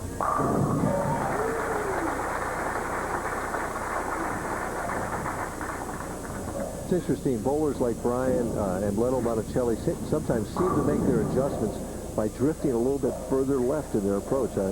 I watched Leno do that type of thing. He's a very athletic player. He could do it. I never could. I always had to move. Well, so I guess more of a natural adjustment as opposed to doing it by the numbers. The numbers stack up in this young man's favor. Bryan Goebel with 3 consecutive victories. 9 strikes again, only this time it's a game of 222 because of the open in the first and the one in the fourth. Amazing. He was struggling the whole game, and he still winds up at 222. Scott Devers finishes up third, and when we return, it'll be the Midas Championship frame, and then they'll bowl for $24,000 in first place prize money here in Tucson. I love the sound of the rain. And I love the taste of your fresh brewed coffee. Thanks, but it's not fresh brewed. It's new Traeger. Still going.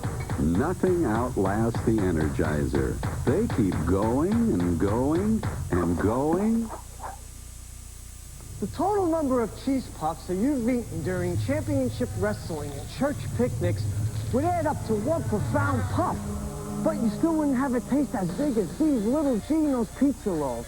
A tremendous taste of zesty pizza and a hot little bite-sized snack. A taste so big, it makes cheese puffs seem a little flat. Gino's Pizza Rolls, the pizza way to snack.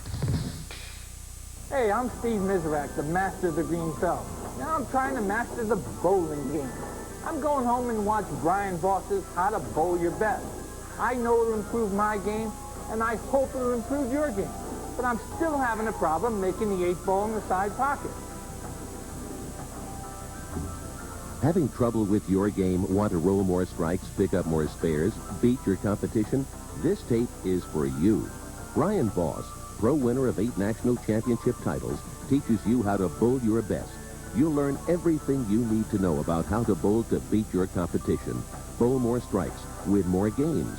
If you bowl, if you watch bowling, or if you plan to bowl, you must buy this tape. Call now, and for just $24.95, you too can bowl your best. Call now or send your check to P.O. Box 888, Madison Square Station, New York, New York 10159. Visa, MasterCard, American Express. Call now. Don't bowl another game without it. When I played football, I crunched quarterbacks. But now I crunch these, JB's Pigskins. The new pork rinds. Still going. Nothing outlasts the Energizer. They keep going and going. Championship Frame is brought to you by Midas. And here we look at the action. Bryan Goebel in the 8th of game number 1. And at this point, he sends it out wide all the way to the edge. The ball comes back, saws off that 5-pin. That gave him his 5th in a row and basically salted the way of the match against Jimmie Pritts. 248 to 202, a game Jimmie Pritts Jr. just didn't have enough in the arsenal to beat Bryan in game number 1. Well, Jimmie just never could figure out lane 16, and Bryan was in the pocket all the way through. As you can see, it's either X's and spares right there. He had 8 strikes altogether, and his spares were 9 counts. So, very solid performance in the opening game by Bryan Goebel. Anytime you can string together 5 consecutive strikes in a match, it puts a lot of pressure on your opponent, and that's exactly what happened to Jimmie Pritts Jr. Then it was on to game number 2. Goebel this time facing Mike Shady, and the key shot came in the 5th. And Shady had just opened. Goebel, being a more experienced player now, jumped on that, got that light hit again. 2 in a row, key shots, he kept light. That shows experience by a player. His reaction there, he knows that puts him up significantly, over 20 pins in the match at that point. In fact, it was more than that. He had 5 in a row, got to 6 in a row. Shady just with too many opens and not enough strikes. 277. Anytime you bowl a score like that, Dan, chances are you're going to win. 10 strikes in game number 2. So over the first 2 games, he was averaging 9 strikes a game. As we pick up the action now against Scott Devers, this shot coming in the 7th, and one more time he would put together 9 strikes. Interesting. All of these key shots are on lane 16. And they look like instant replays. Let's see if this one comes up light too. Sure enough does. Again, that light hit This was the third in a row to put him up 20 pins over Scott Devers, who could never manage a challenge. Denny never got more than one strike, no doubles, and any time that you bowl 175, you don't win too often. The final score, Goebel 222, 175, moving on to face Joe Salvemini. And averaging 249 for those 3 games. If he comes up with that kind of a game in the championship, well, he might have his first PBA title. Championship Frame is brought to you by Midas and its dealers across the country. Nobody beats Midas. Nobody. Only 2 are left. Bryan Goebel and Joe Salvemini. A righty against a lefty, as it were, for the title here in Tucson. If you think a muffler is something you just stick under your car, think again. The wrong one can really hurt your engine performance and fuel economy. We know. We've been engineering, building, and installing mufflers for 34 years. You get a muffler here, it's Midas quality. Installed by Midas-trained experts and guaranteed for as long as you own your car. All at a great price. At Midas, we do the job once, and we do it right. Nobody beats Midas. Nobody. Now, for all you rookies out there, the great Nolan Ryan will demonstrate his pitching technique.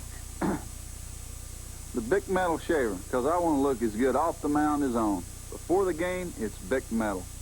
After the game, it's Bic Metal. The Bic Metal shaver, because even good old boys want to look good. The choice of this right-hander, the Bic Metal shaver. It makes me look good every time out. How's that one?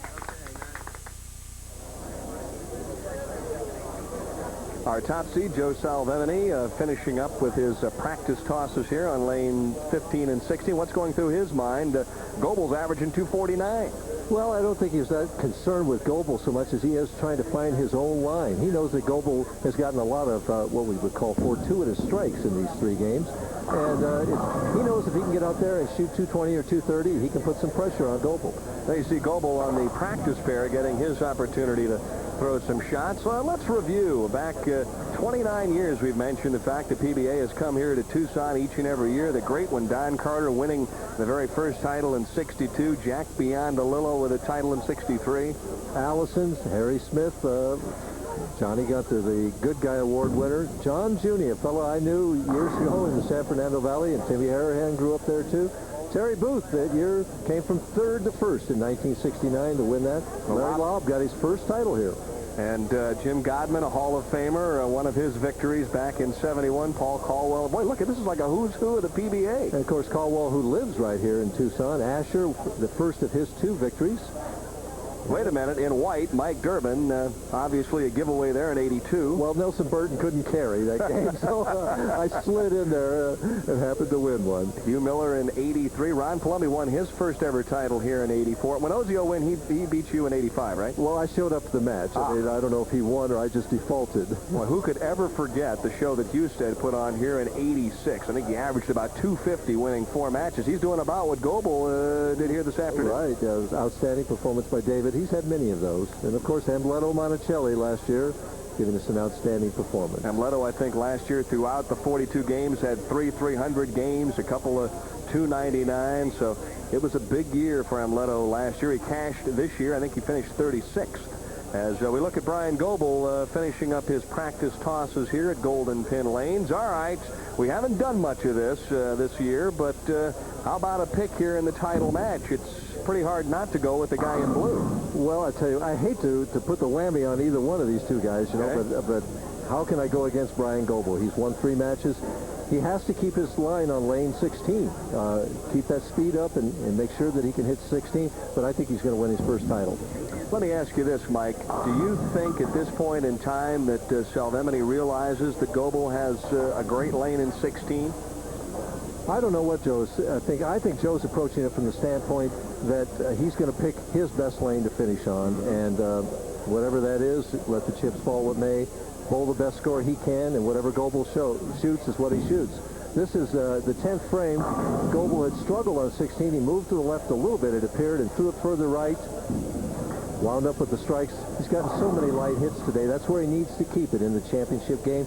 But in the championship game, you have a tendency to say, trust it, but not too much. You know, the interesting note is, and we can watch it transpire here in the championship game, and chatting with the players here yesterday and last night, they said, if you set it short, if you get it left of target, or in Joe's case, a little right of target, you're dead. That ball's either going through the nose or going Brooklyn, so you can't miss short. Well, the thing is that Bryan has missed several times short, but he's gotten a break by getting a Brooklyn strike. So if he doesn't get those, winds up with a split, you never know. But I'm still sticking with Goebel. All right, sometimes it's in the stars. Bryan Goebel vying for his first ever PBA title. Joe Salvemini trying to step right back into the winner's circle. We'll be back with a title match from Tucson right after these messages.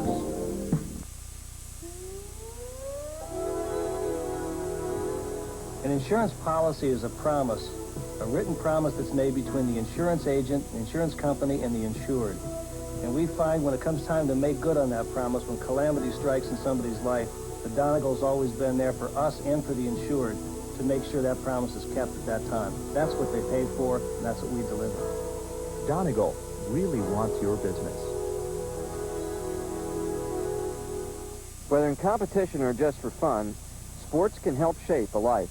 We've been practicing and practicing. We'll soon be ready, but we need your help. Our soccer club is traveling to Europe this summer. We will be competing against Western teams and represent our nation. We need sponsors to help with the cost of our uniforms. Can you help? If interested in sponsoring a team or making a needed contribution, please call 367-7357. Thank you.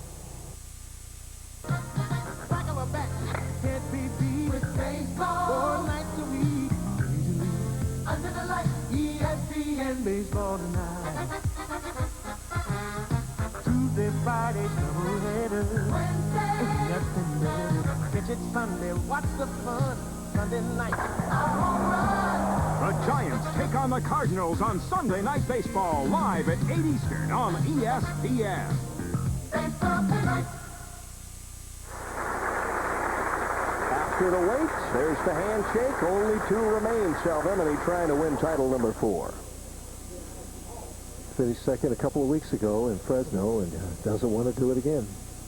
Won a couple of times from the top seat position back in 1983, which was a big year for Salvemini. Oh my, comes out with an aggressive slasher on lane 15. Like he just split the 4 and a 5 pin on that particular shot. They just, the old can opener shot they used to say years ago. I don't know if the terminology is changing or not. Computer opener. Computer opener now instead of can opener. Computer opener. chip. You know, we haven't seen a Durbin left today. That's true. Yeah, 3, 6, 9, 10.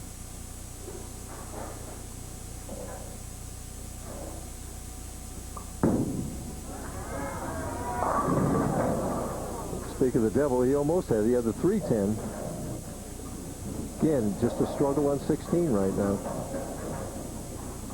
As much as he hooks the ball, what are the chances for making the baby split? Well, he's not going to hook it at this, I don't think. He's going to throw it straight. But remember, he missed the 3-6 in the last game. So that's going through his mind.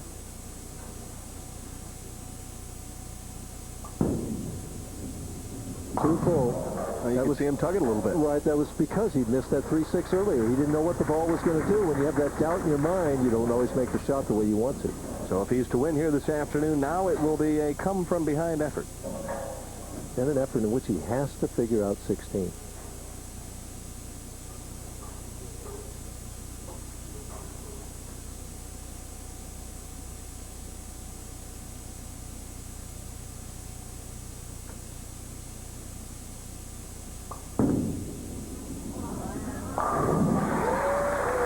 No trouble with 15 right now. He can send it wide, and when it comes back, it always winds up in the pocket. Did you hear that ball rumbling?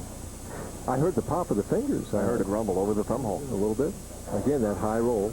Obviously, the ball hit half pocket, snapped the 10 out of there. It didn't impair the roll at all. Well, Salvemini starts. Now he's going to reload.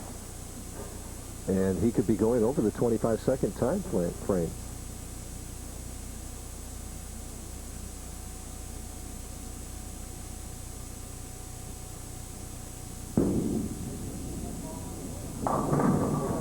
Is it going to fall? Oh. He leaves only the 1 and the 7, but you could see his concentration was just distracted. He stepped back, and like he was hurrying to beat that 25-second clock, I think. Needs to get the ball to the right of the head pin and send it right into the 7.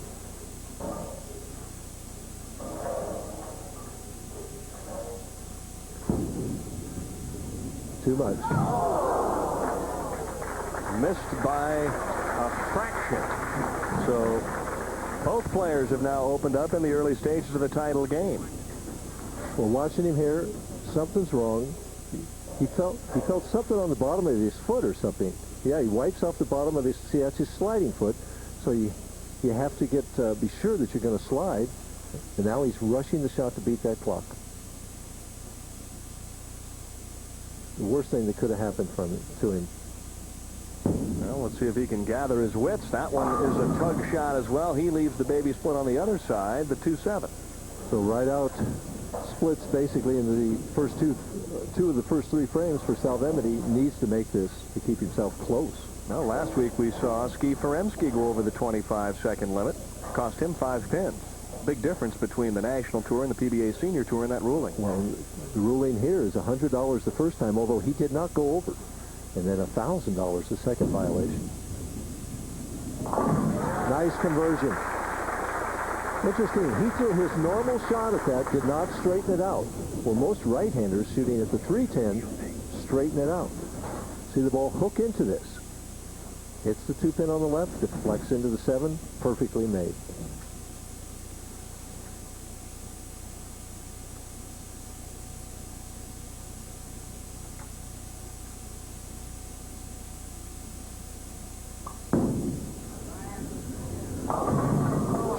Boy. Back the other way comes the 210. So Goebel's split shooting ability will be tested here in the 3rd. He was leading by 3 pins. That could change dramatically. Amazing. You know, he's had all those strikes in the first 3 games, but we could see it happening in the last game. He was beginning to lose lane 16, and he hasn't found it yet. Straight. Just missed it. So, this could be one of those 180 to 170 battles or something like that. Already this afternoon, Goebel has defeated Jimmie Pritts 248 to 202. As you see, our match here in the title game, the scoreboard for it. Goebel then went on to beat Mike Shady 277 to 188, and then it was 222 to 175 over Devers in the semifinal. It's averaging 249 coming in.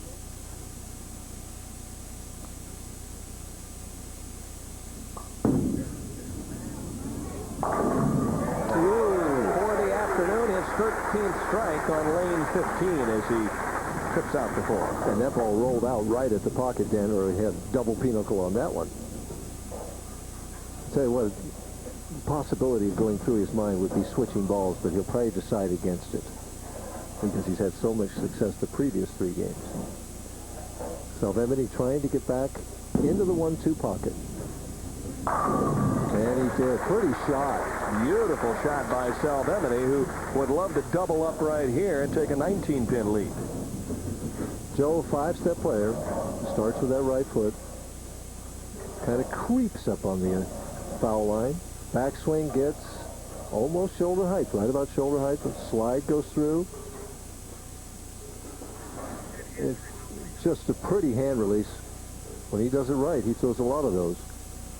Had his best year ever last year, earning in excess of $61,000. Remember, he's trying to stay behind that ball and turn it late. Oh, boy. And the 3 and the 7. So, like you say, Dad, this is going to come down to a battle of who can make the most splits or stay away from them. Almost looks like the old make that spare show. He knew this wasn't going to make it back. Come on, turn right. Oh, that disgusted look on his face.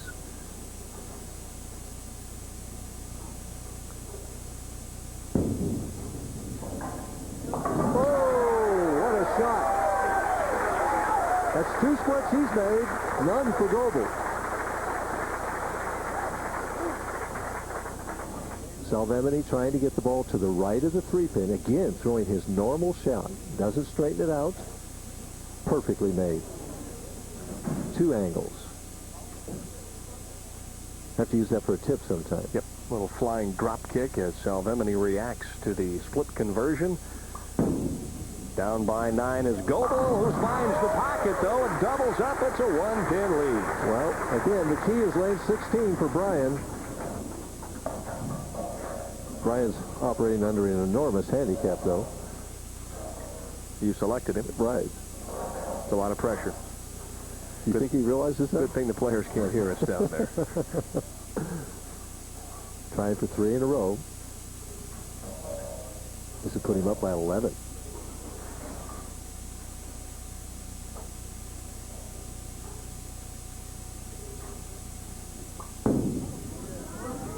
High.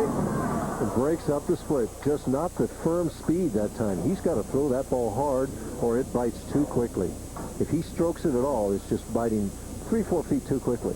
Now you can see the disappointment on his face, realizing that's not what he was hoping to accomplish on lane 15. A strike there really applies some heat. Well, see, that 210 he left in the 3rd frame is in the back of his mind. He knows if he throws it too hard, that can be the result. Yeah, but don't they tell you 1 shot at a time? Forget about what happened the last trip? Well, sure, they tell you a lot of things. That's what you can do, you know. We're all human.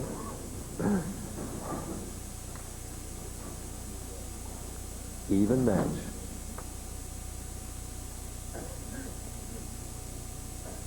And again, now he got a reach start the previous time when he backed off. I don't know whether Harry Golden will give him that opportunity again or not. It's interesting that rule was put in for an hour-and-a-half show and really is not necessary almost, but it stays there all the time. Not necessary on a 2-hour show. Some loud coughing when Joe is on the approach and ready, and he leaves the soft 10. Mixed him up, but nothing hit the 10-pin. Puts him down 1 pin with a spare conversion.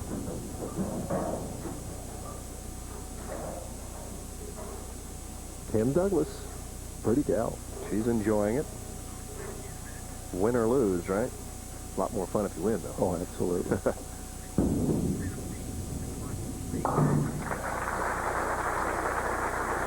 Well, we find out from our people down below that Harry Golden reset the clock because a spectator disturbed Joe Salvemini. So he has not been fined, even though he backed off twice. That provision, by the way, is within the rule then. A 1-pin match just past the halfway point.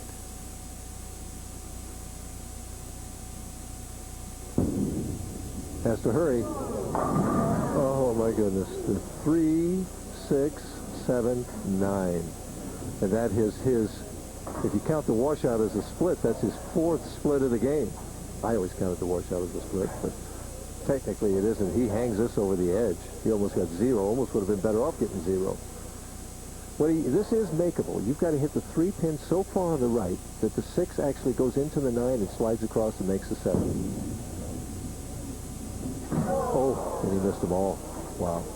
Well, he was going for the make and ended up with a complete miss as he whips everything to the right. So for Salvemini, it's an open in the 7th. Meanwhile, Goebel, while on the bench, takes a 19-pin lead. Wow, eh?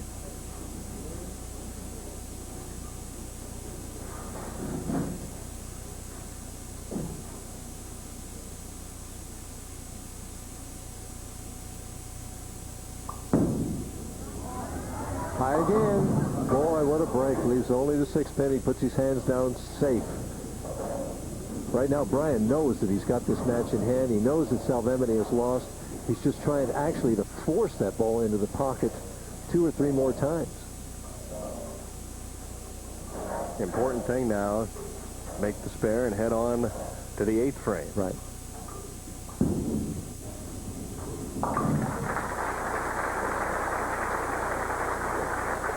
Eighth frame action, 18 pins ahead. Speed is critical. Speed in the loft for it. Hit it far enough out there, throw it hard enough. Well, he knows how to win matches. In the 1st and 2nd rounds combined in match play, Bryan won 10 consecutive matches. He's already won 3 in a row here, trying to make it 4 in a row this afternoon.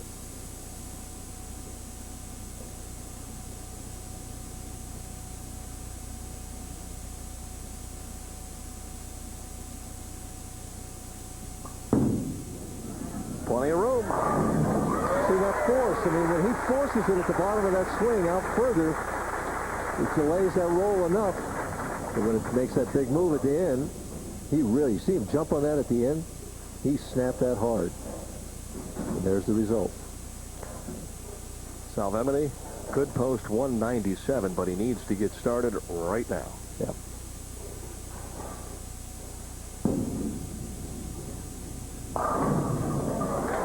Just totally lost, Denny, although he gets the break and gets the Brooklyn strike. Boy, the wives having to sit together nowadays, I'll tell you, that's torture. But we won't hit the old cliche that it's tougher on them than it is the players. Right. Matching outfits almost there.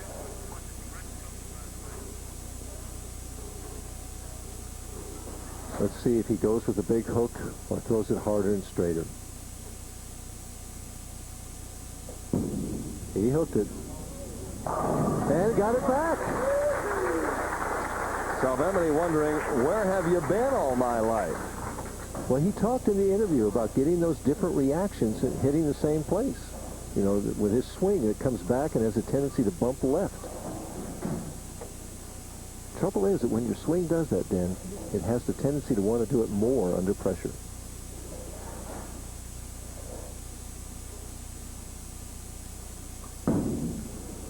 Oh, flirting with the channel. This one comes up high, and Goebel will have to settle with the 8 count. And he's happy to get that because that could have been disaster. But what that means right now is that Bryan cannot shut out Joe Salvemini. Joe still has a chance. A couple weeks ago, Joe had to step up and throw 2 strikes in an attempt to beat Hugh Miller, and he got the first one and left the 7th pin.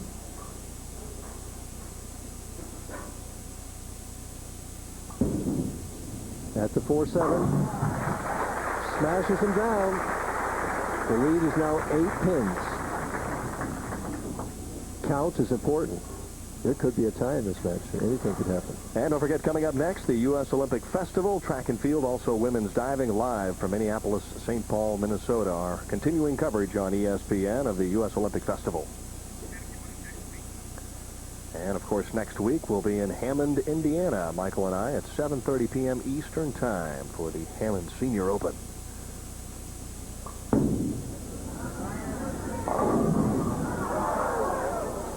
Wow, he had the 2-8-10 up there for a second, winds up with only the 2-pin. Needs to make this and strike. He'll finish with 184. Salvemini definitely has a chance.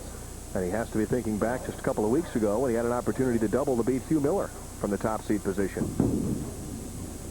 Count is important.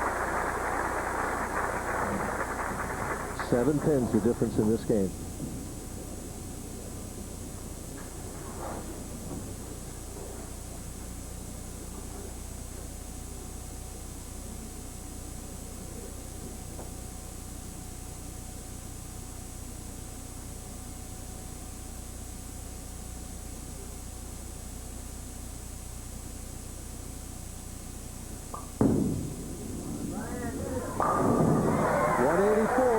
Salvemini must strike on this ball. He needs a strike here, 8 pins and a spare.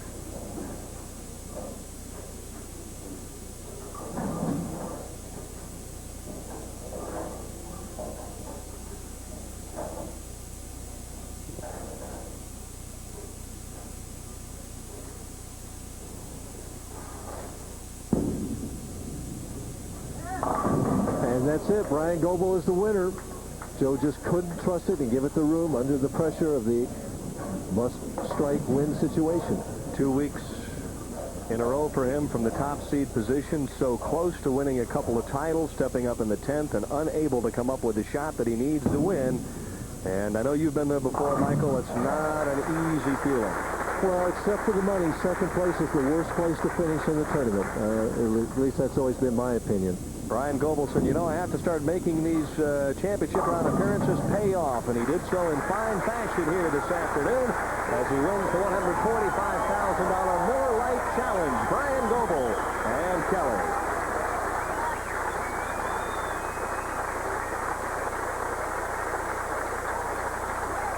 Joe Salvemini with another second-place finish. The way he's bowling, sooner or later, he'll be back in the winner's circle. As Goebel applauds the fans here at Golden Pin Lanes in Tucson, he'll remember this in a long, long time because it's his first, and also now extends him an invitation to the Firestone Tournament of Champions in Akron. If you added up all the potato chips you've eaten during poker nights and playoff games, you'd end up with some serious spuds.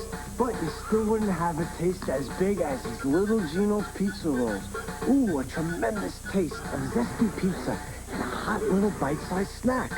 A taste so big, it makes ordinary chips seem like small potatoes.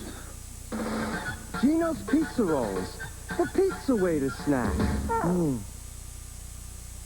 I like what shampoo and conditioner do for my hair, but I love what Pert Plus does for me. Pert Plus is a unique shampoo and conditioner in one, so my hair turns out just the way I like it. Clean, conditioned, looking great, but without the bother of 2 bottles. Imagine, hair I like without the fuss. That's what Pert Plus does for me. If only everything in my life was so simple. Shampoo and conditioner in one. Wash and go with Pert Plus. You don't have to worry when rain keeps pouring down, 'cause your home can take it whatever comes around. Linseed oil penetrates wood. Sealants protect the surface. Olympic weather screen. It's no wonder we'll stop the rain. Olympic stops the rain. Protect your home with Olympic products now and save an additional $2 per gallon. I'm a real wild one. Wild one. Wild one. Wild one. Wild one. I'm a wild one. I'm a wild one. I'm a wild one. Ooh, baby, I'm a wild one. Freewheeling, scene-stealing, out of control. Summer movies on HBO. Simply the best.